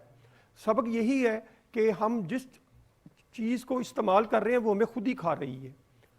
यानी अगर हम निकोटीन का इस्तेमाल कर रहे हैं, सिगरेटों का इस्तेमाल करते हैं या और ड्रग का इस्तेमाल करते हैं, तो वो हमारी ज़िंदगी को, और एडिक्शन में ये भी बात देखी गई है कि ये जो पहला प्लेयर आपको पहली डोज में मिलता है ना, उस प्लेयर को लेने के लिए आप डोज बढ़ाते जाते हैं, आप क्रॉनिक एडिक्ट बन जाते हैं, और एक वक्त वो आता है कि आप इस दुनिया से चले जाते हैं। तो इक़दामात उठाने के लिए ज़रूरी है पेरेंट्स को अपना रोल अदा करना चाहिए। पेरेंट्स कैसे भी हों, कोई पेरेंट्स, कोई फैमिली का बंदा ये नहीं चाहता कि मेरा बच्चा या मेरी बच्ची ड्रग्स में इन्वॉल्व हो। मैं ऑनेस्टली आपको बताता हूँ, मैं इस फील्ड में कई सालों से काम कर रहा हूँ। अभी मैं आपकी स्टूडियो में मौजूद था, आपकी स्टूडियो में मैं मौजूद जब एंटर हुआ हूँ, उस वक्त मुझे 3 फ़ोन आए। मैंने पेशेंट को भेजा था ट्रीटमेंट के लिए, क्योंकि हम फ्री ऑफ कॉस्ट ट्रीटमेंट का प्रोग्राम भी करते हैं। तो फैमिली के वो जो एडिक्ट हैं वो जा नहीं रहे थे, वो वालिदैन से लड़ रहे थे। तो 2-3 को तो मैंने बड़े प्यार से उनकी फ़ोन के ज़रिए जो भी काउंसलिंग की कि आपका सिर्फ आज टेस्ट होगा, आपका एडमिशन नहीं होगा। क्योंकि जो एडिक्ट है सिर्फ नशे के हसूल के लिए अपने आप को हर चीज़ हर गलत काम करने के लिए तैयार होता है। और मैंने तो, अल्लाह माफ़ी दे, पता नहीं हम कितने गुनाहगार हैं, मैंने तो ऐसे सैकड़ों जो पेशेंट हैं जो अपने वालिदैन के गिरेबान पकड़ लेते हैं, अपनी माओं को मारते हैं। ये नशा एक ऐसी बुरी चीज़ है। तो उसके लिए हमें ये नहीं देखना कि जी गवर्नमेंट ये कर रही है, फलां अदारा कर रहा है, नहीं, हमने पहले अपनी जिम्मेदारी अदा करनी है। जो मीडिया के रोल की बात की थी, मीडिया का मैं समझता हूँ रोल बड़ा इंपॉर्टेंट है, और मीडिया आज वो चीज़ें दिखा रहा है नेगेटिव के, ड्रग्स की वजह से ये हमें नुकसानात हो रहे हैं। हमारा रोल क्या है, मीडिया का रोल है, क्योंकि हमारी कोशिश होती है कि हम अगर सोसाइटी में स्टेक होल्डर हैं तो हम पॉजिटिविटी को ज़्यादा आगे बढ़ाएं, ना कि नेगेटिविटी को आगे बढ़ाएं। और इससे मैं उम्मीद करता हूँ इंशाल्लाह आइंदा फ्यूचर में हम लाहौर में और पंजाब में एक प्रिवेंशन का एक बहुत बड़ा प्रोग्राम लॉन्च कर रहे हैं, जो हमने कम्युनिटी सतह पे, यूनियन काउंसिल की सतह पे शुरू किया है, जिसमें हम डॉक्टर की ट्रेनिंग कर रहे हैं, हम यूथ की ट्रेनिंग कर रहे हैं, वुमेन की ट्रेनिंग कर रहे हैं, हम उलमा कराम की, लॉयर की, डॉक्टर्स की, लॉ इन्फोर्समेंट अदारों की कर रहे हैं। हम चाहते हैं मिल के, ये मिलजुल के अदारों के साथ मिल के काम हो ताकि बेहतरी आए। सही, और बेहतरी के लिए सबको मिलकर काम करना है। बहुत शुक्रिया सैयद जुल्फ़िकार हुसैन साहब, आपके कीमती वक्त का। आपने नशे की रोकथाम के लिए जो आपके इक़दाम वाले से बात की, और ख़ास तौर पे हमें एज अ माशरा क्या करने की ज़रूरत है। कंसल्टेंट इंसदाद मनशियात मुहिम हमारे साथ जो है सैयद जुल्फ़िकार हुसैन साहब मौजूद है। जी रिजवान, एक तजवीज़ मेरी है कि हम बच्चों को जितने एंटरटेनमेंट अपॉर्चुनिटीज़ देंगे, हम उनको खेल कूद के मौके फ़राहम करेंगे, उनकी एनर्जीज़ उनको एग्जर्ट करने का, और उनको अप्रिशिएट करेंगे कि वो जिस फील्ड में जो कर रहे हैं वो अच्छा कर रहे हैं, बेहतर कर रहे हैं और उनको जो सही रास्ता है एटलीस्ट उसके बारे में बताएंगे। तो बताना तो हम नहीं है, जो बड़े हैं उन्होंने बताना है।